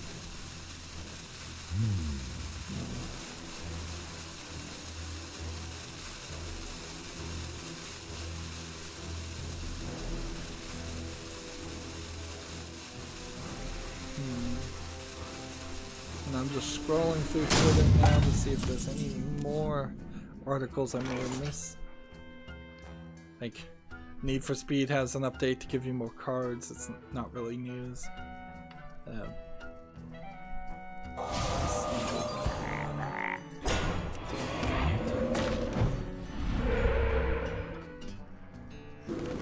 Save ourselves.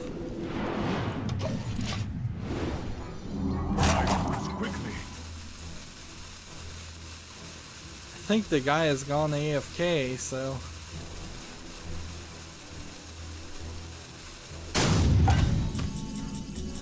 if somebody goes AFK, I imagine the idea would be to just continue playing and just end your turn and wait until they run out of cards. That way they die on a draw, which almost no trap or secret would be able to counter. See, this is the whole deal. I'm getting a lot of this happening, where there's just a ton of daily quests showing up. Let's play our Murloc deck. Do we have a Murloc deck? Yes, we do. This ranked play. When in doubt, play Murlocs.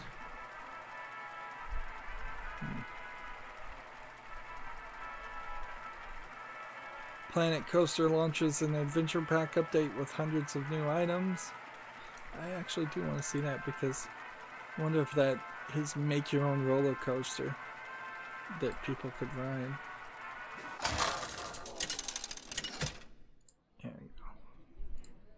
So, development of The Calling has come to a halt. The 16-player battle royale game was just released in October. I imagine we're gonna see a lot of that. Tragic Master goes Murgle.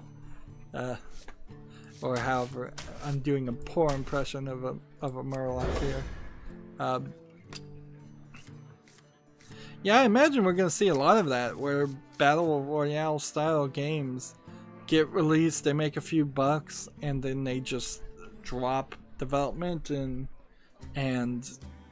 it never comes out of early access. They take the money and run.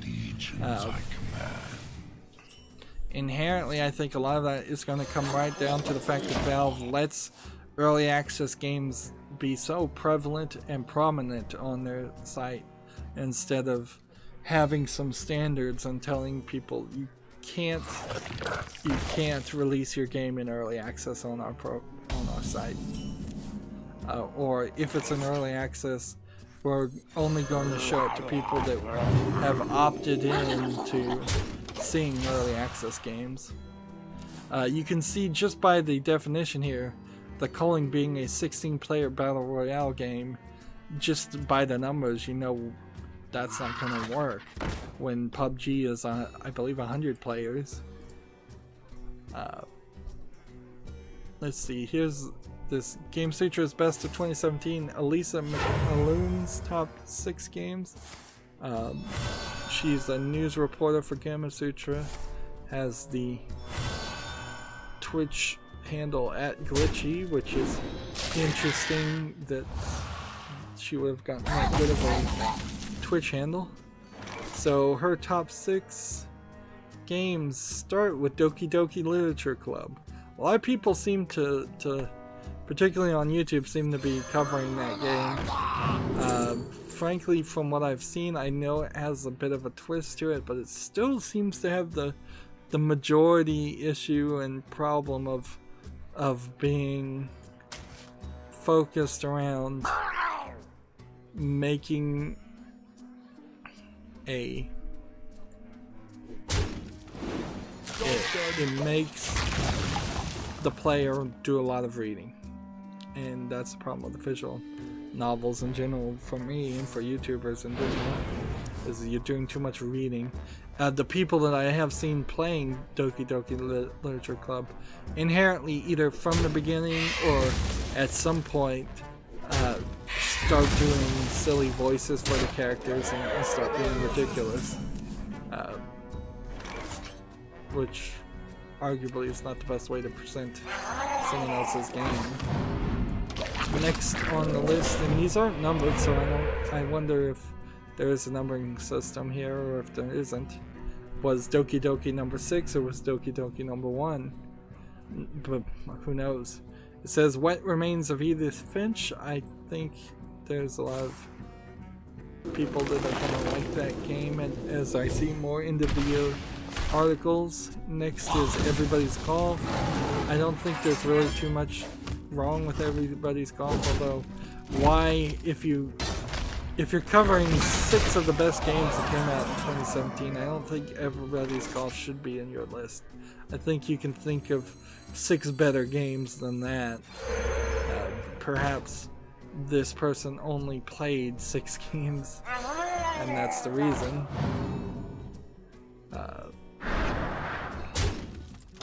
That it's listed. Next is Hitman by IO Interactive. It's hard for me in my mind to contextualize Hitman because it was this year-long experience, and people that played it, which doesn't include me because I didn't play Hitman, sounded like they were having a lot of fun for a very long time, so it probably does deserve to win.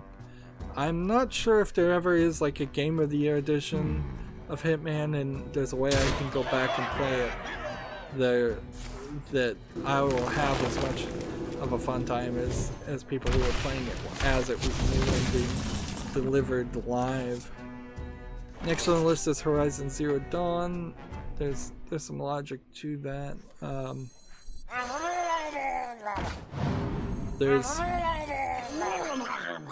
also an argument that a lot of people are going to make, I think, during end-of-year conversations, talking about how Horizon Zero Dawn, while it's a fine hunting game, another Far Cry game, style game, another Assassin's Creed style game, although now the new Assassin's Creed Origins really isn't an Assassin's Creed style game.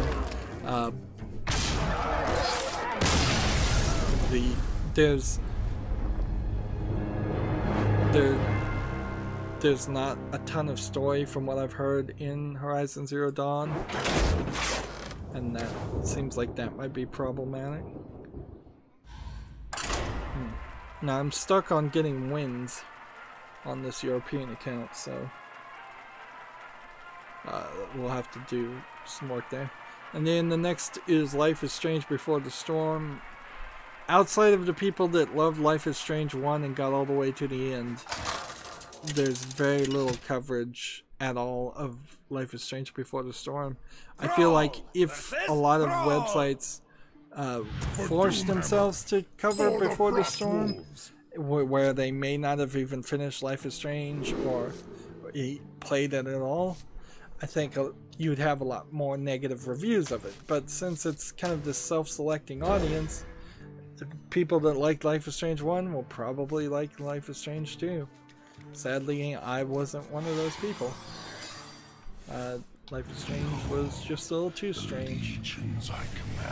Next article we have is 5 trends that define the game industry in 2017. Like, well, the first trend. Okay. This one's a slightly. I don't have enough mana. Slightly odd one is uncertainty in a post-Steam Direct world. Honestly, there was probably an equivalent amount of uncertainty when Steam Greenlight was around, so I don't know if much has really changed. If anything, I feel like Valve is not getting credit due for its discoverability updates, because normal people don't seem like they actually see these crazy fake games on Valve on Steam. It just seems like it's not really an issue. Personally, when I go look on the recommended front page things, I'm not getting recommended fake games or things that I would call fake games. Maybe my definition is narrow and should be broadened to a wider perspective, but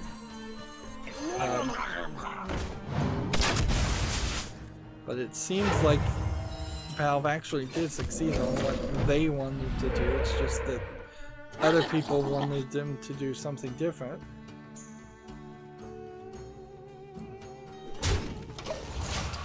See, the next trend is loot box scrutiny. Definitely a trend in 2017 as people are tired of loot boxes and in general DLC and being nickel and dimed.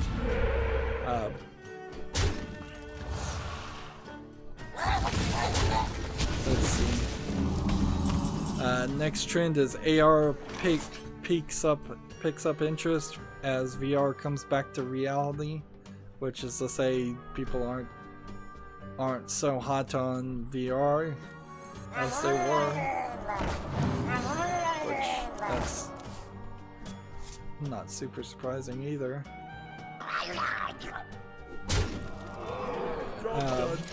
AR also not gonna really succeed. Like, we're not gonna see any big change. That's part of the reason why we're probably not very close to a PlayStation 5 or an Xbox 2 or whatever it's going to be, because there just isn't going to be a major change of development or functionality in the new consoles. We're not going to have VR headsets, we're not going to have new controllers. I think after decades of experimenting with controllers, I think the Xbox controller and the PlayStation controller are settled in as being the right controllers. I think even Nintendo in their next console is going to have to concede that and have just a rather traditional controller. They already have something close to that in their as an accessory, but by default their Switch Joy-Cons still are trying to do something a little crazier than what are necessary. And then the final trend are chicken dinners for all, which I assume is just PUBG.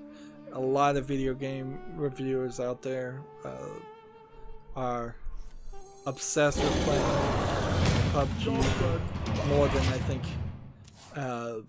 realistic regular players are. Next trend is the Switch rising. The Switch certainly did rise.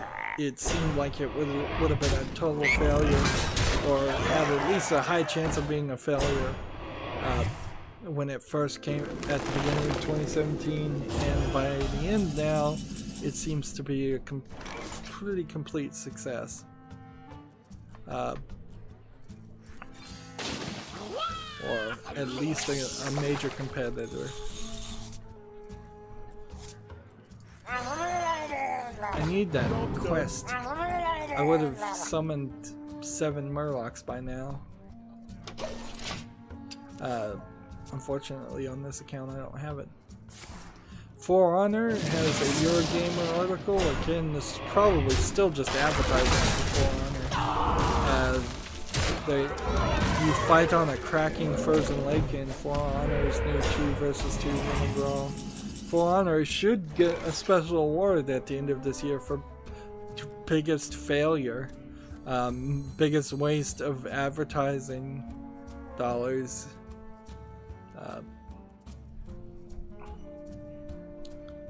Let's see. Choose a friendly minion, swap it with a minion in your deck. Welcome to Gadget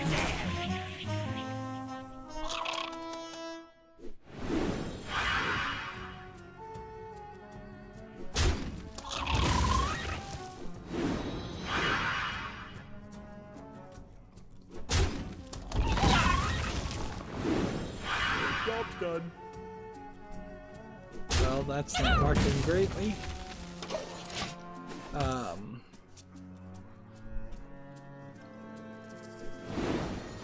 There's also winter-themed cosmetic stuff, which I believe they were saying you could dress up like Elsa in this For Honor game. But I can't even watch the video because it's blocked in the United States. So, nothing that I suppose really to be said there. Everyone has a problem.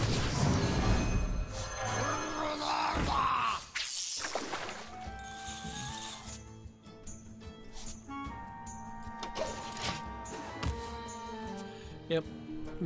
It's worth remembering that For Honor was a huge failure. I guess there's nothing else I have to say about that.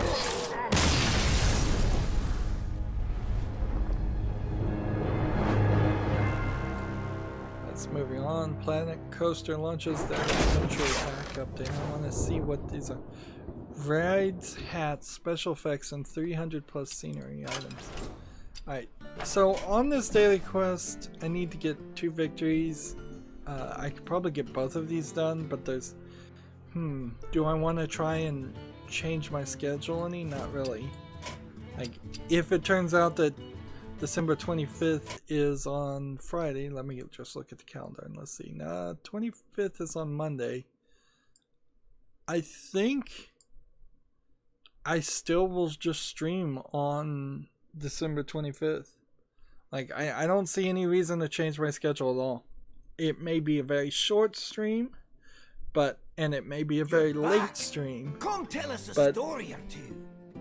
I think we'll just do it. Oh, and this was the other thing. On my Asian account, I have a watch and learn. I can't do anything with it. I have nobody to watch.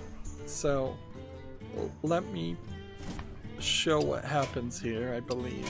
Is you exit out, and then you come back in, and then it changes your daily quests. It doesn't change them, but it refreshes them.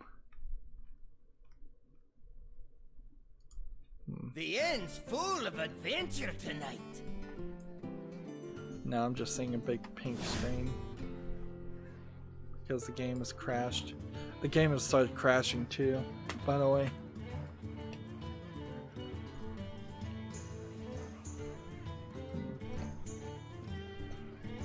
There we go. Can I swap these out? No.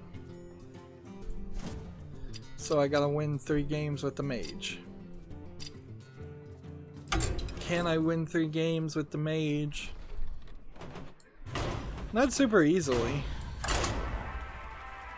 Joseph Master says, Merry Christmas, man. Whoop. Thanks. And pretty long wait times. Wow. On the Asian account too. Yeah, I'm watching the video for the adventure pack of Planet Coaster, and I'm not sure if Planet Coaster really is a great game, but it is an interesting idea to make your own themed adventure ride. Jaina versus and Brawl. Last bit of news is the sad bit of news. The video game lawyer and video game BA co-founder David Rosenbaum has died. Let's see, video game BA. I believe that was the British Arts, no, the Video Game Bar Association, different group. So I haven't heard of the Video Game Bar Association. He's died, he entered private practice during the 90s, and that would have been in the United States right when there was a, I would describe as crazy, but I'm no doctor, lawyer who was very obsessed about making laws against video games in Florida. No, he was trying to make federal laws, but he was in Florida, and so it was a slightly scary time. Let's see. There's not really a lot to say here. From 2007 to 2011, he also taught video game law in the Southwestern Law School. The Southwestern Law School apparently is the name of the school. I wonder. That's you like my invention. very generic. I'll give it a shot. I'll give it a shot. Let's see, the Video Game Bar Station was one of his more passionate endeavors, and it owes its success and growth to the hard work of promoting it. Earlier this year, David joined IE Law Group, and his enthusiasm was part of what we talked about working together for years. And I was so grateful we had a chance, albeit a short one, in a far too short amount of time. There's not really a lot they're saying about what he died of or anything like that. Give it a shot. It doesn't strike me, at least in the picture, as being incredibly old, maybe 50s, 60s. Yeah, he died at the age of 62. But yeah, that's kind of it. I suppose I can come back to Twitter and see if maybe there's some more news that got posted later. It's 7 p.m. right now, and after this game we're going to go into the post-game show. It's going to be a miserable experience. So, like, this is how bad of a advertiser I am for my own post-game play. Is like, I'm telling you right now, it's going to be a miserable experience. Unless I just get really lucky and a bunch of people conceive like this. Like, I also need to, while I'm playing, come over here, and you're going to see a lot of this, just add random people to friends, because I have nobody on the Asian account. So send friend request. If anybody accepts, I'm going to then try and spectate them to get the watch and learn quest. But there's 2 more victories we need on the European account. 2 more victories we need on the Asian account. We have a watch and learn on the Asian account, and then there are some victories I believe I need on the Americas account. But the Americas account I could cheat on my phone and just play myself, but I can't do that with the other accounts because of just the way things work. On the cell phones you can't have multiple regions or switch regions. So that's gonna be it for this talking portion. Thanks to Tragic Master for playing me and talking on the chat. As always, I ask you to like, share, subscribe, comment, and watch every second of my videos. If you want a friend or follow me on basically any social media sites, there's a whole bunch of links down below. Thank you for watching. Have a good evening.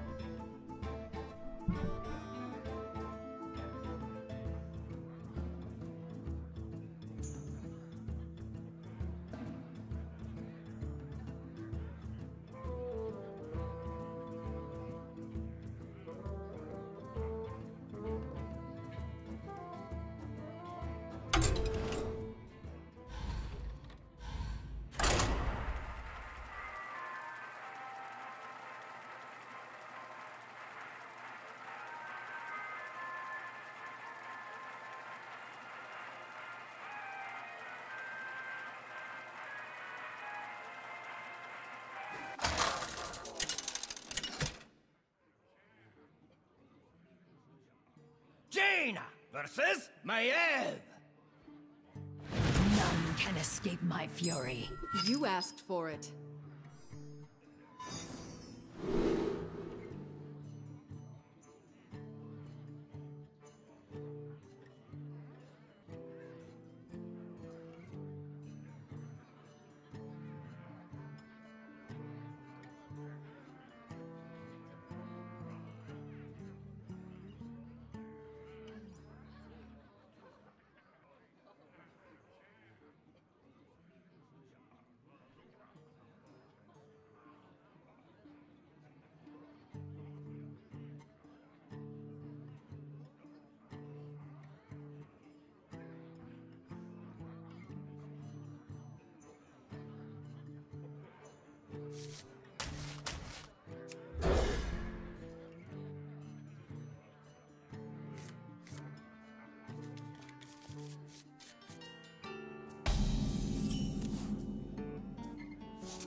Speak your peace. Speak your peace.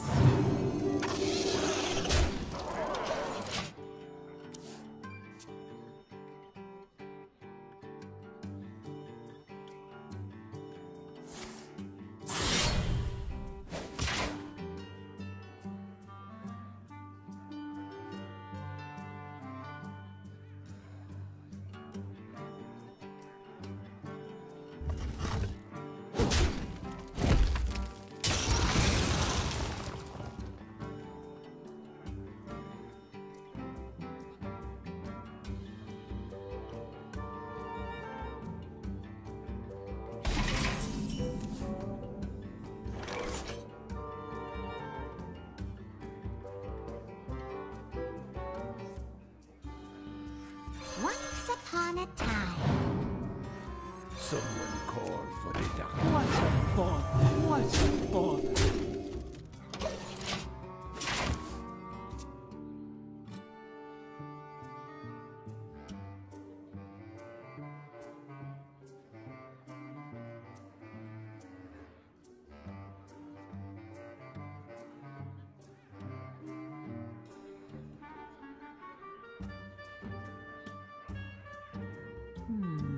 I wonder.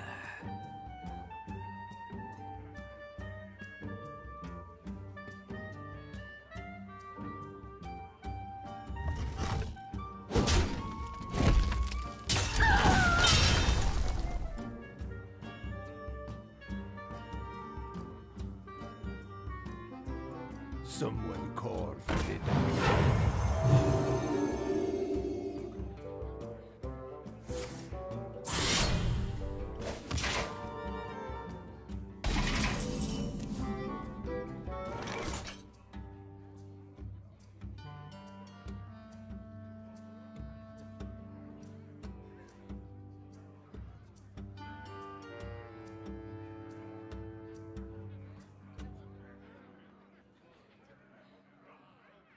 I wonder. Excuse me, you are on fire.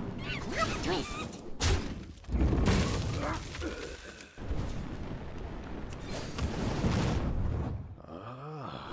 What a bother.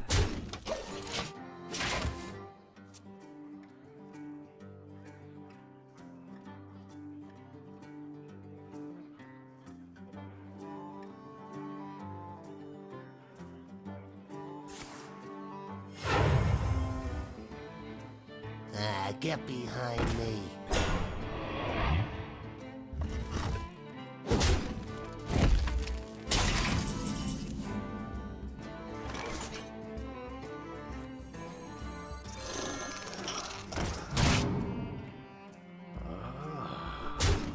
What a bother. Someone call for the doctor. Twist. Right away.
Right away.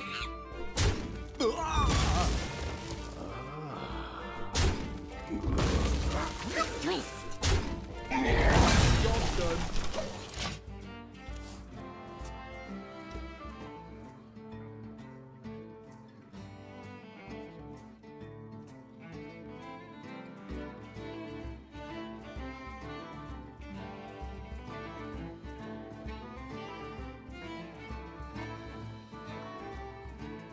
What you looking at?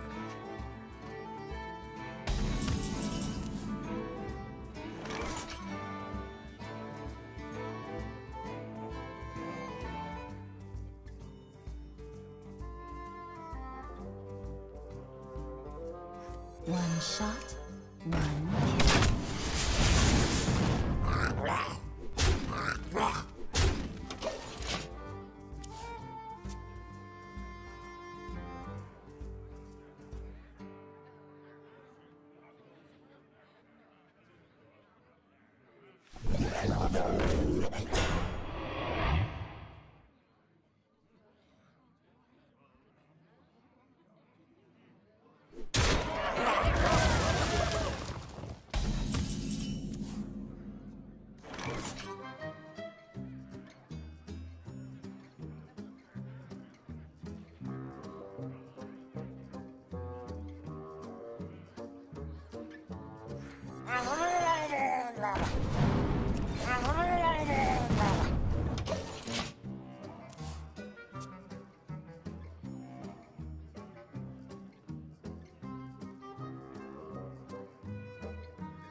Jaina versus Anduin.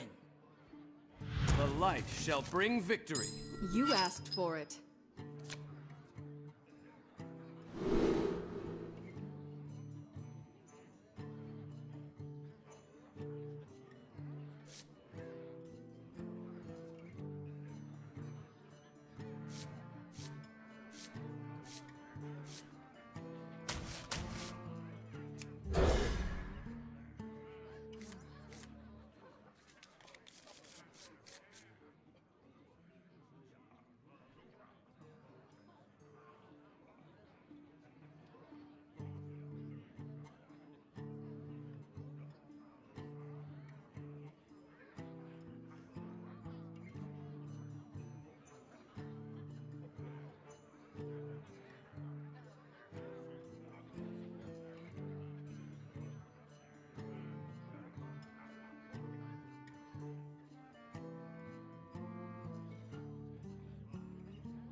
Your opponent's left.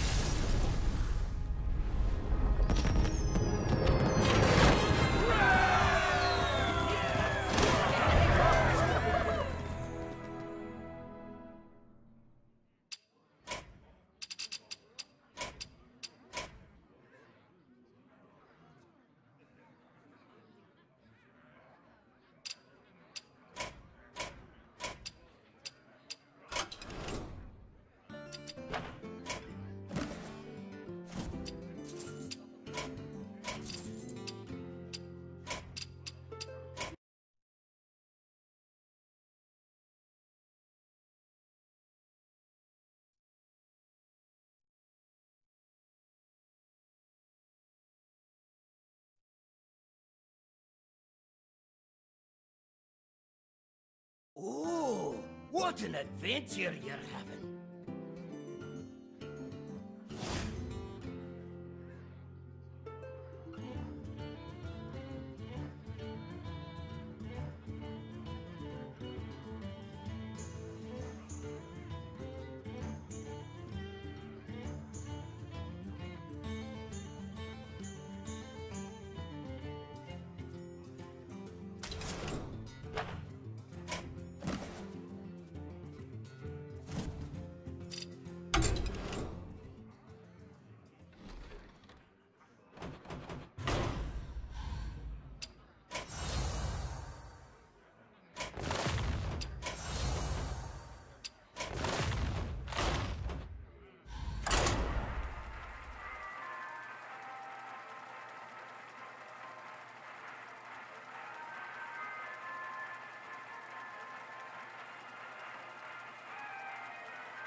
Thrall versus Jaina. You asked for it. For Doomhammer.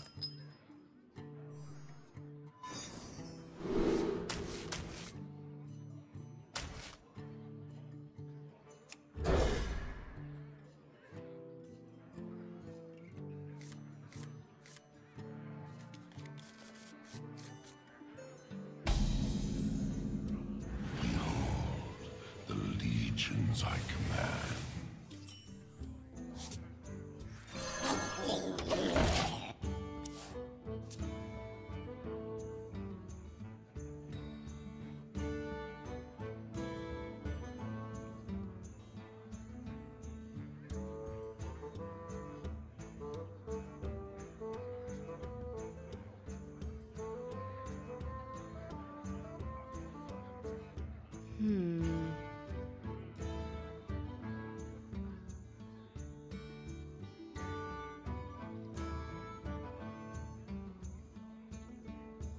Reality woven.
troops.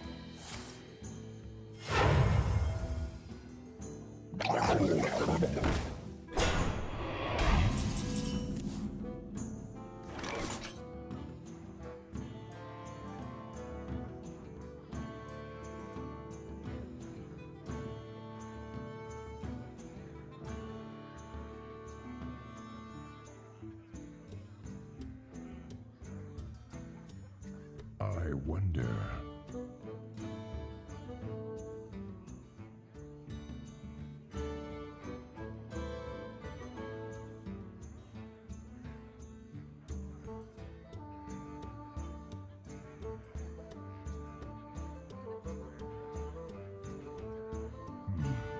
What to do?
I wonder.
Wanted, dead or alive.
versus Rexar.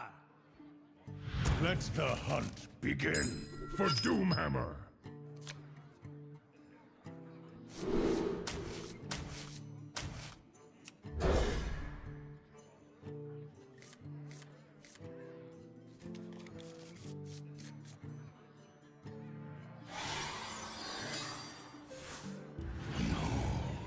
The legions I command.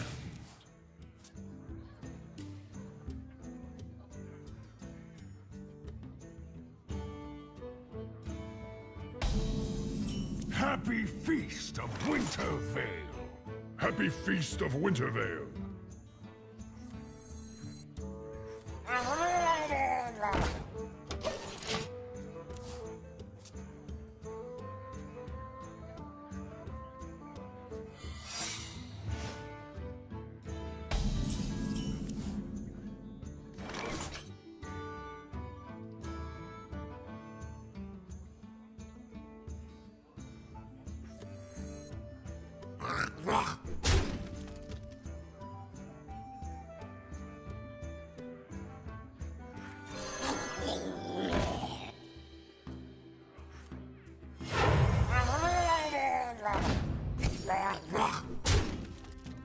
Job done.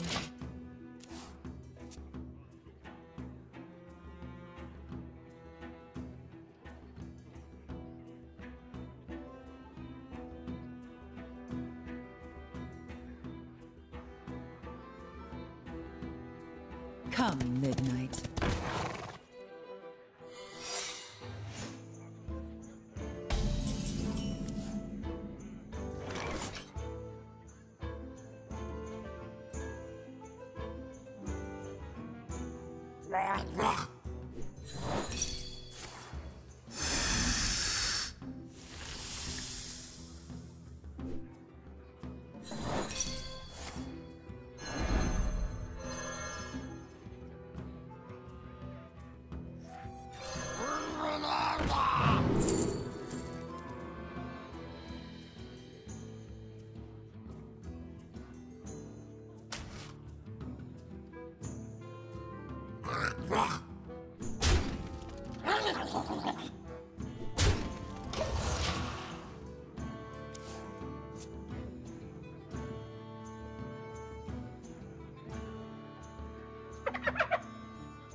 versus Rexar.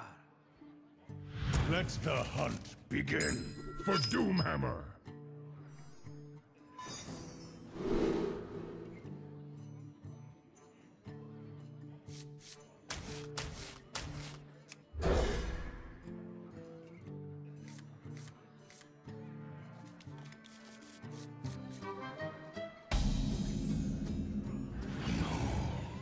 The legions I command.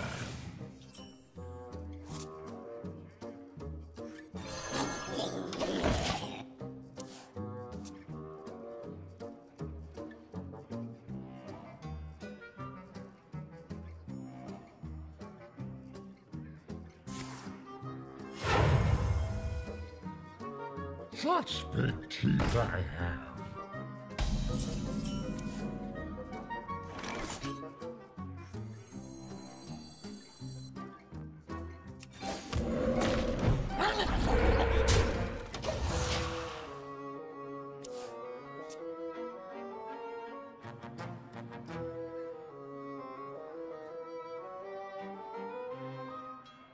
Troll Team, stop it!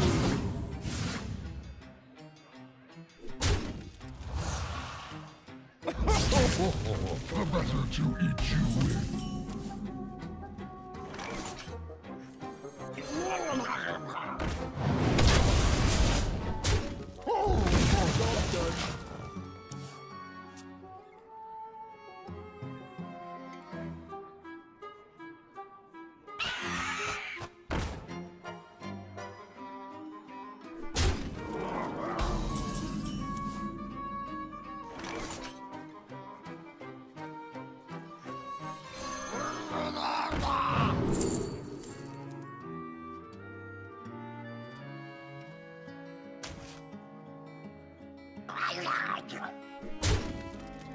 Job done.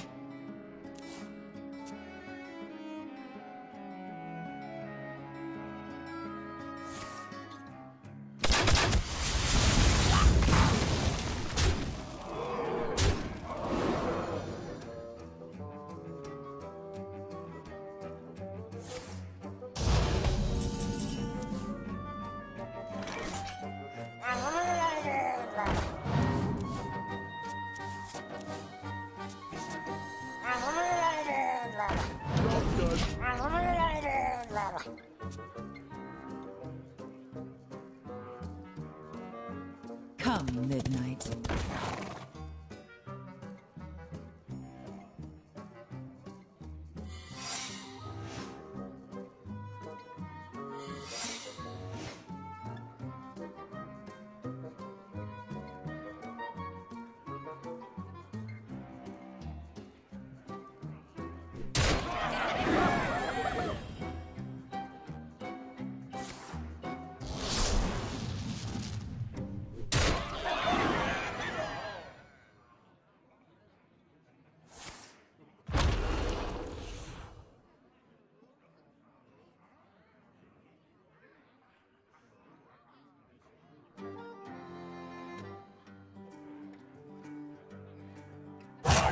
Quickly.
I let the dogs out.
versus Uther.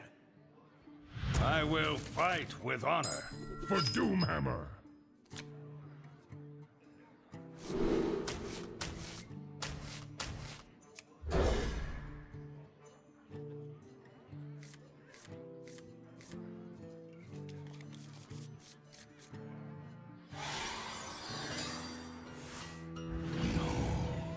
The legions I command.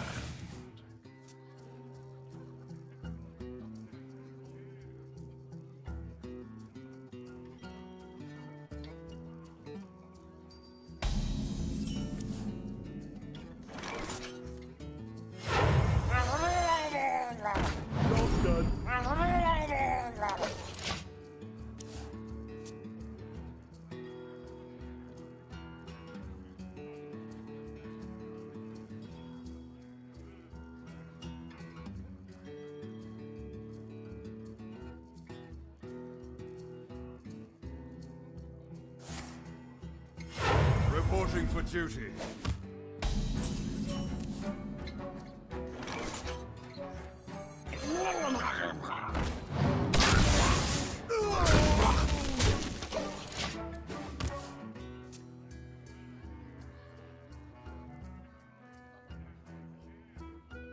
Don't worry, loves. The cavalry's here.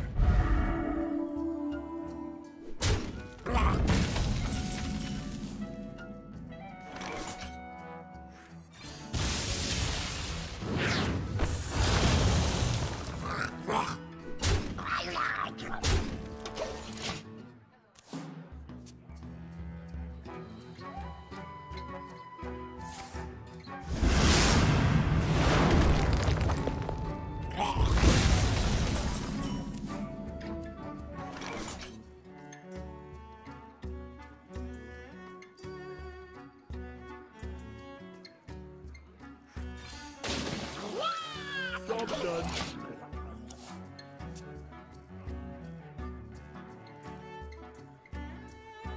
Tazdingo! Yes!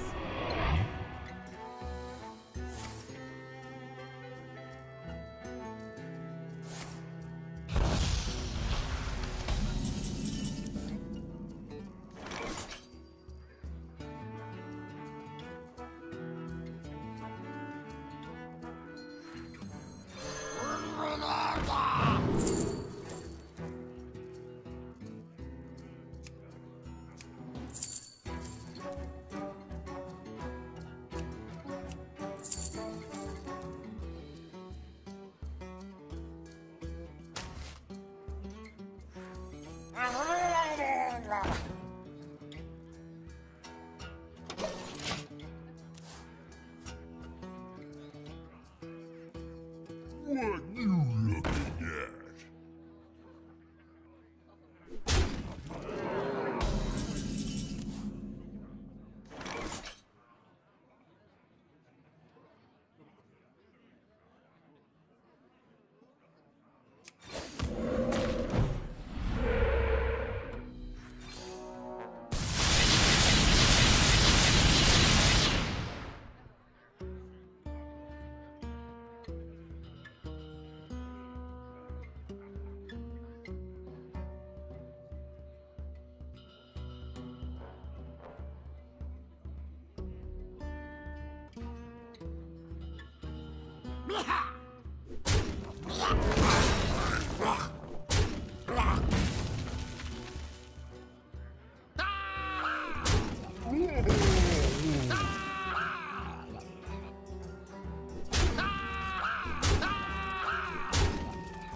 There's little time.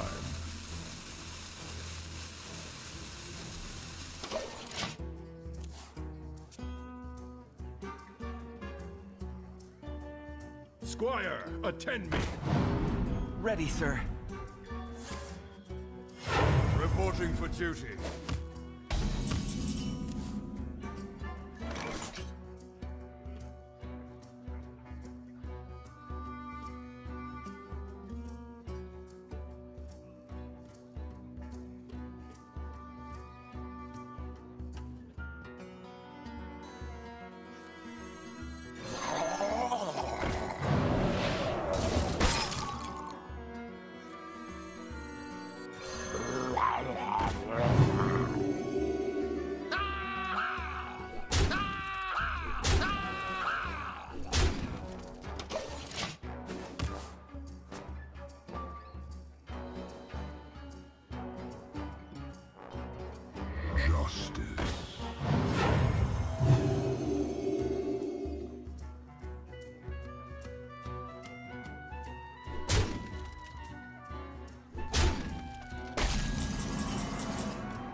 Squire, attend me. Ready, sir. Reporting for duty.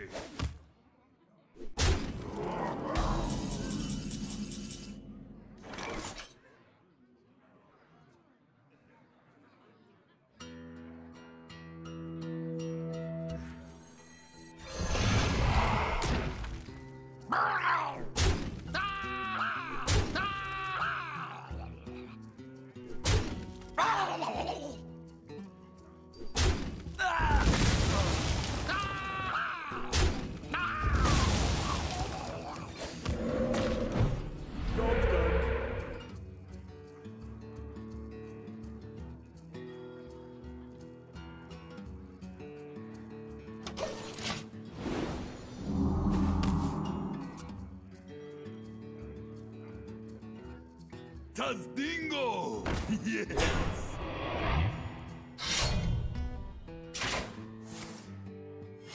Reporting for duty.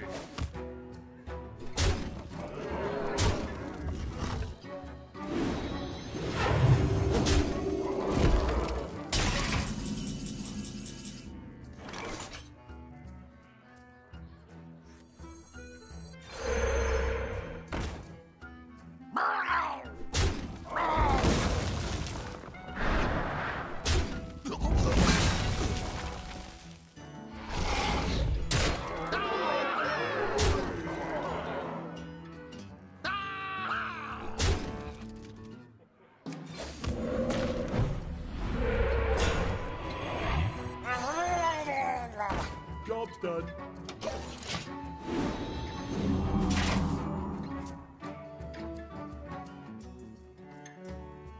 Behold the might of Stormwind!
Thrall versus Rexar. Let the hunt begin for Doomhammer.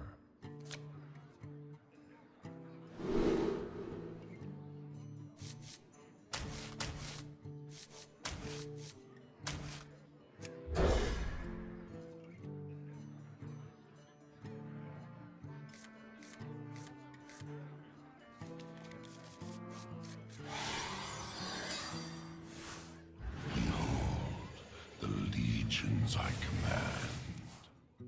I smell blood.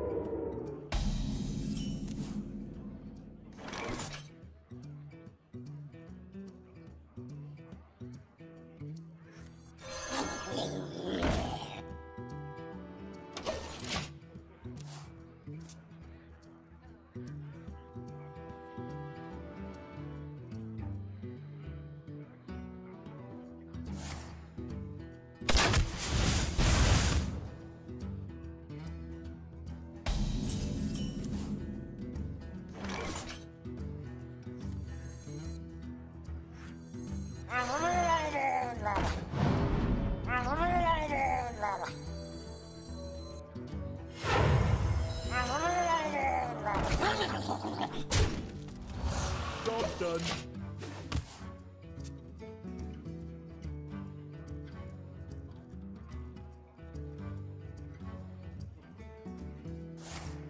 To my side.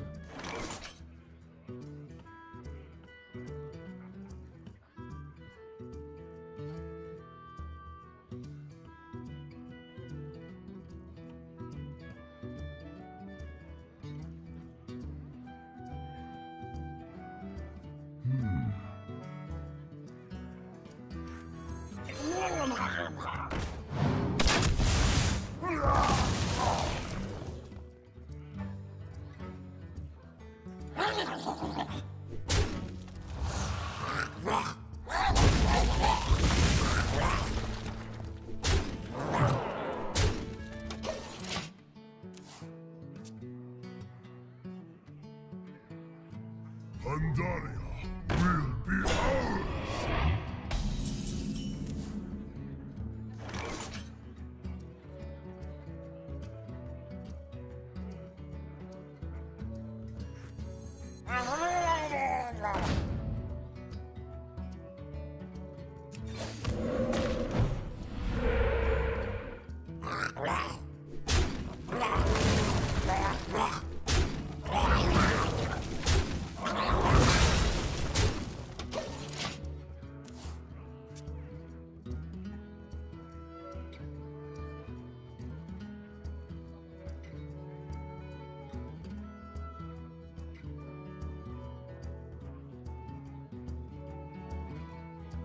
Greetings from beyond the grave.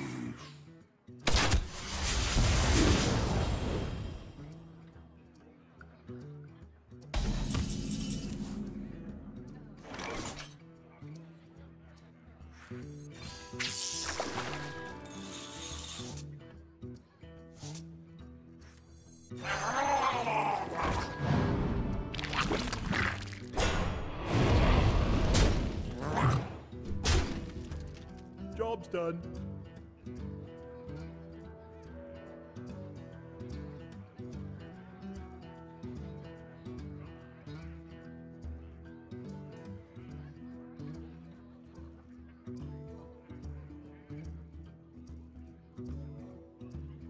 I wonder.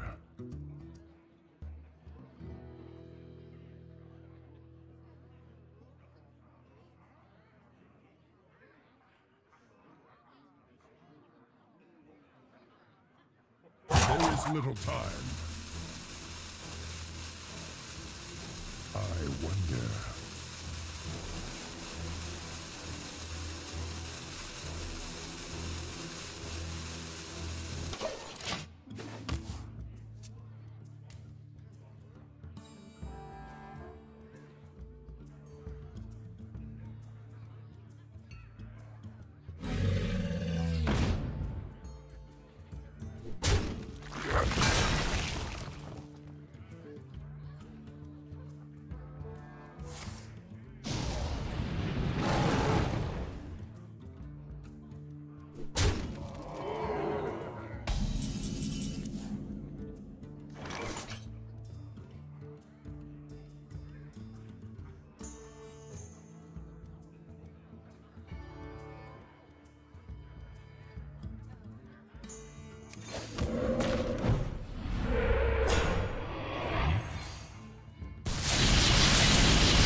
Job's done.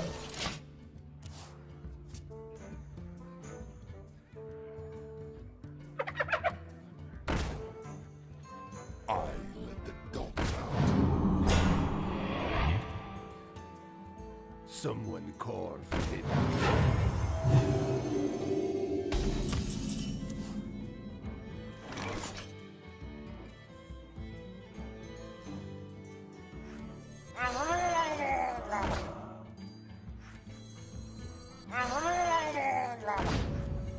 Truth is found in death.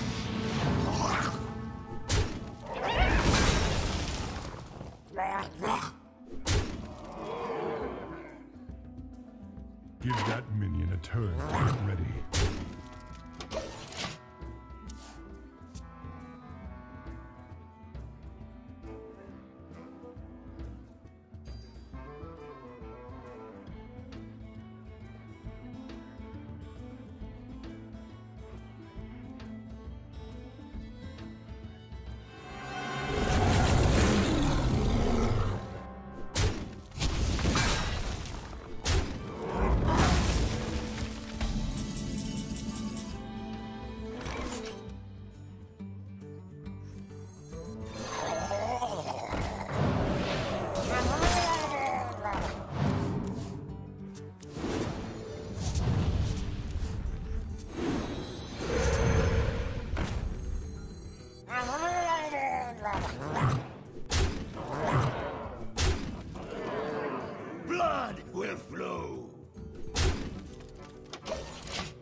Where have your journeys taken you?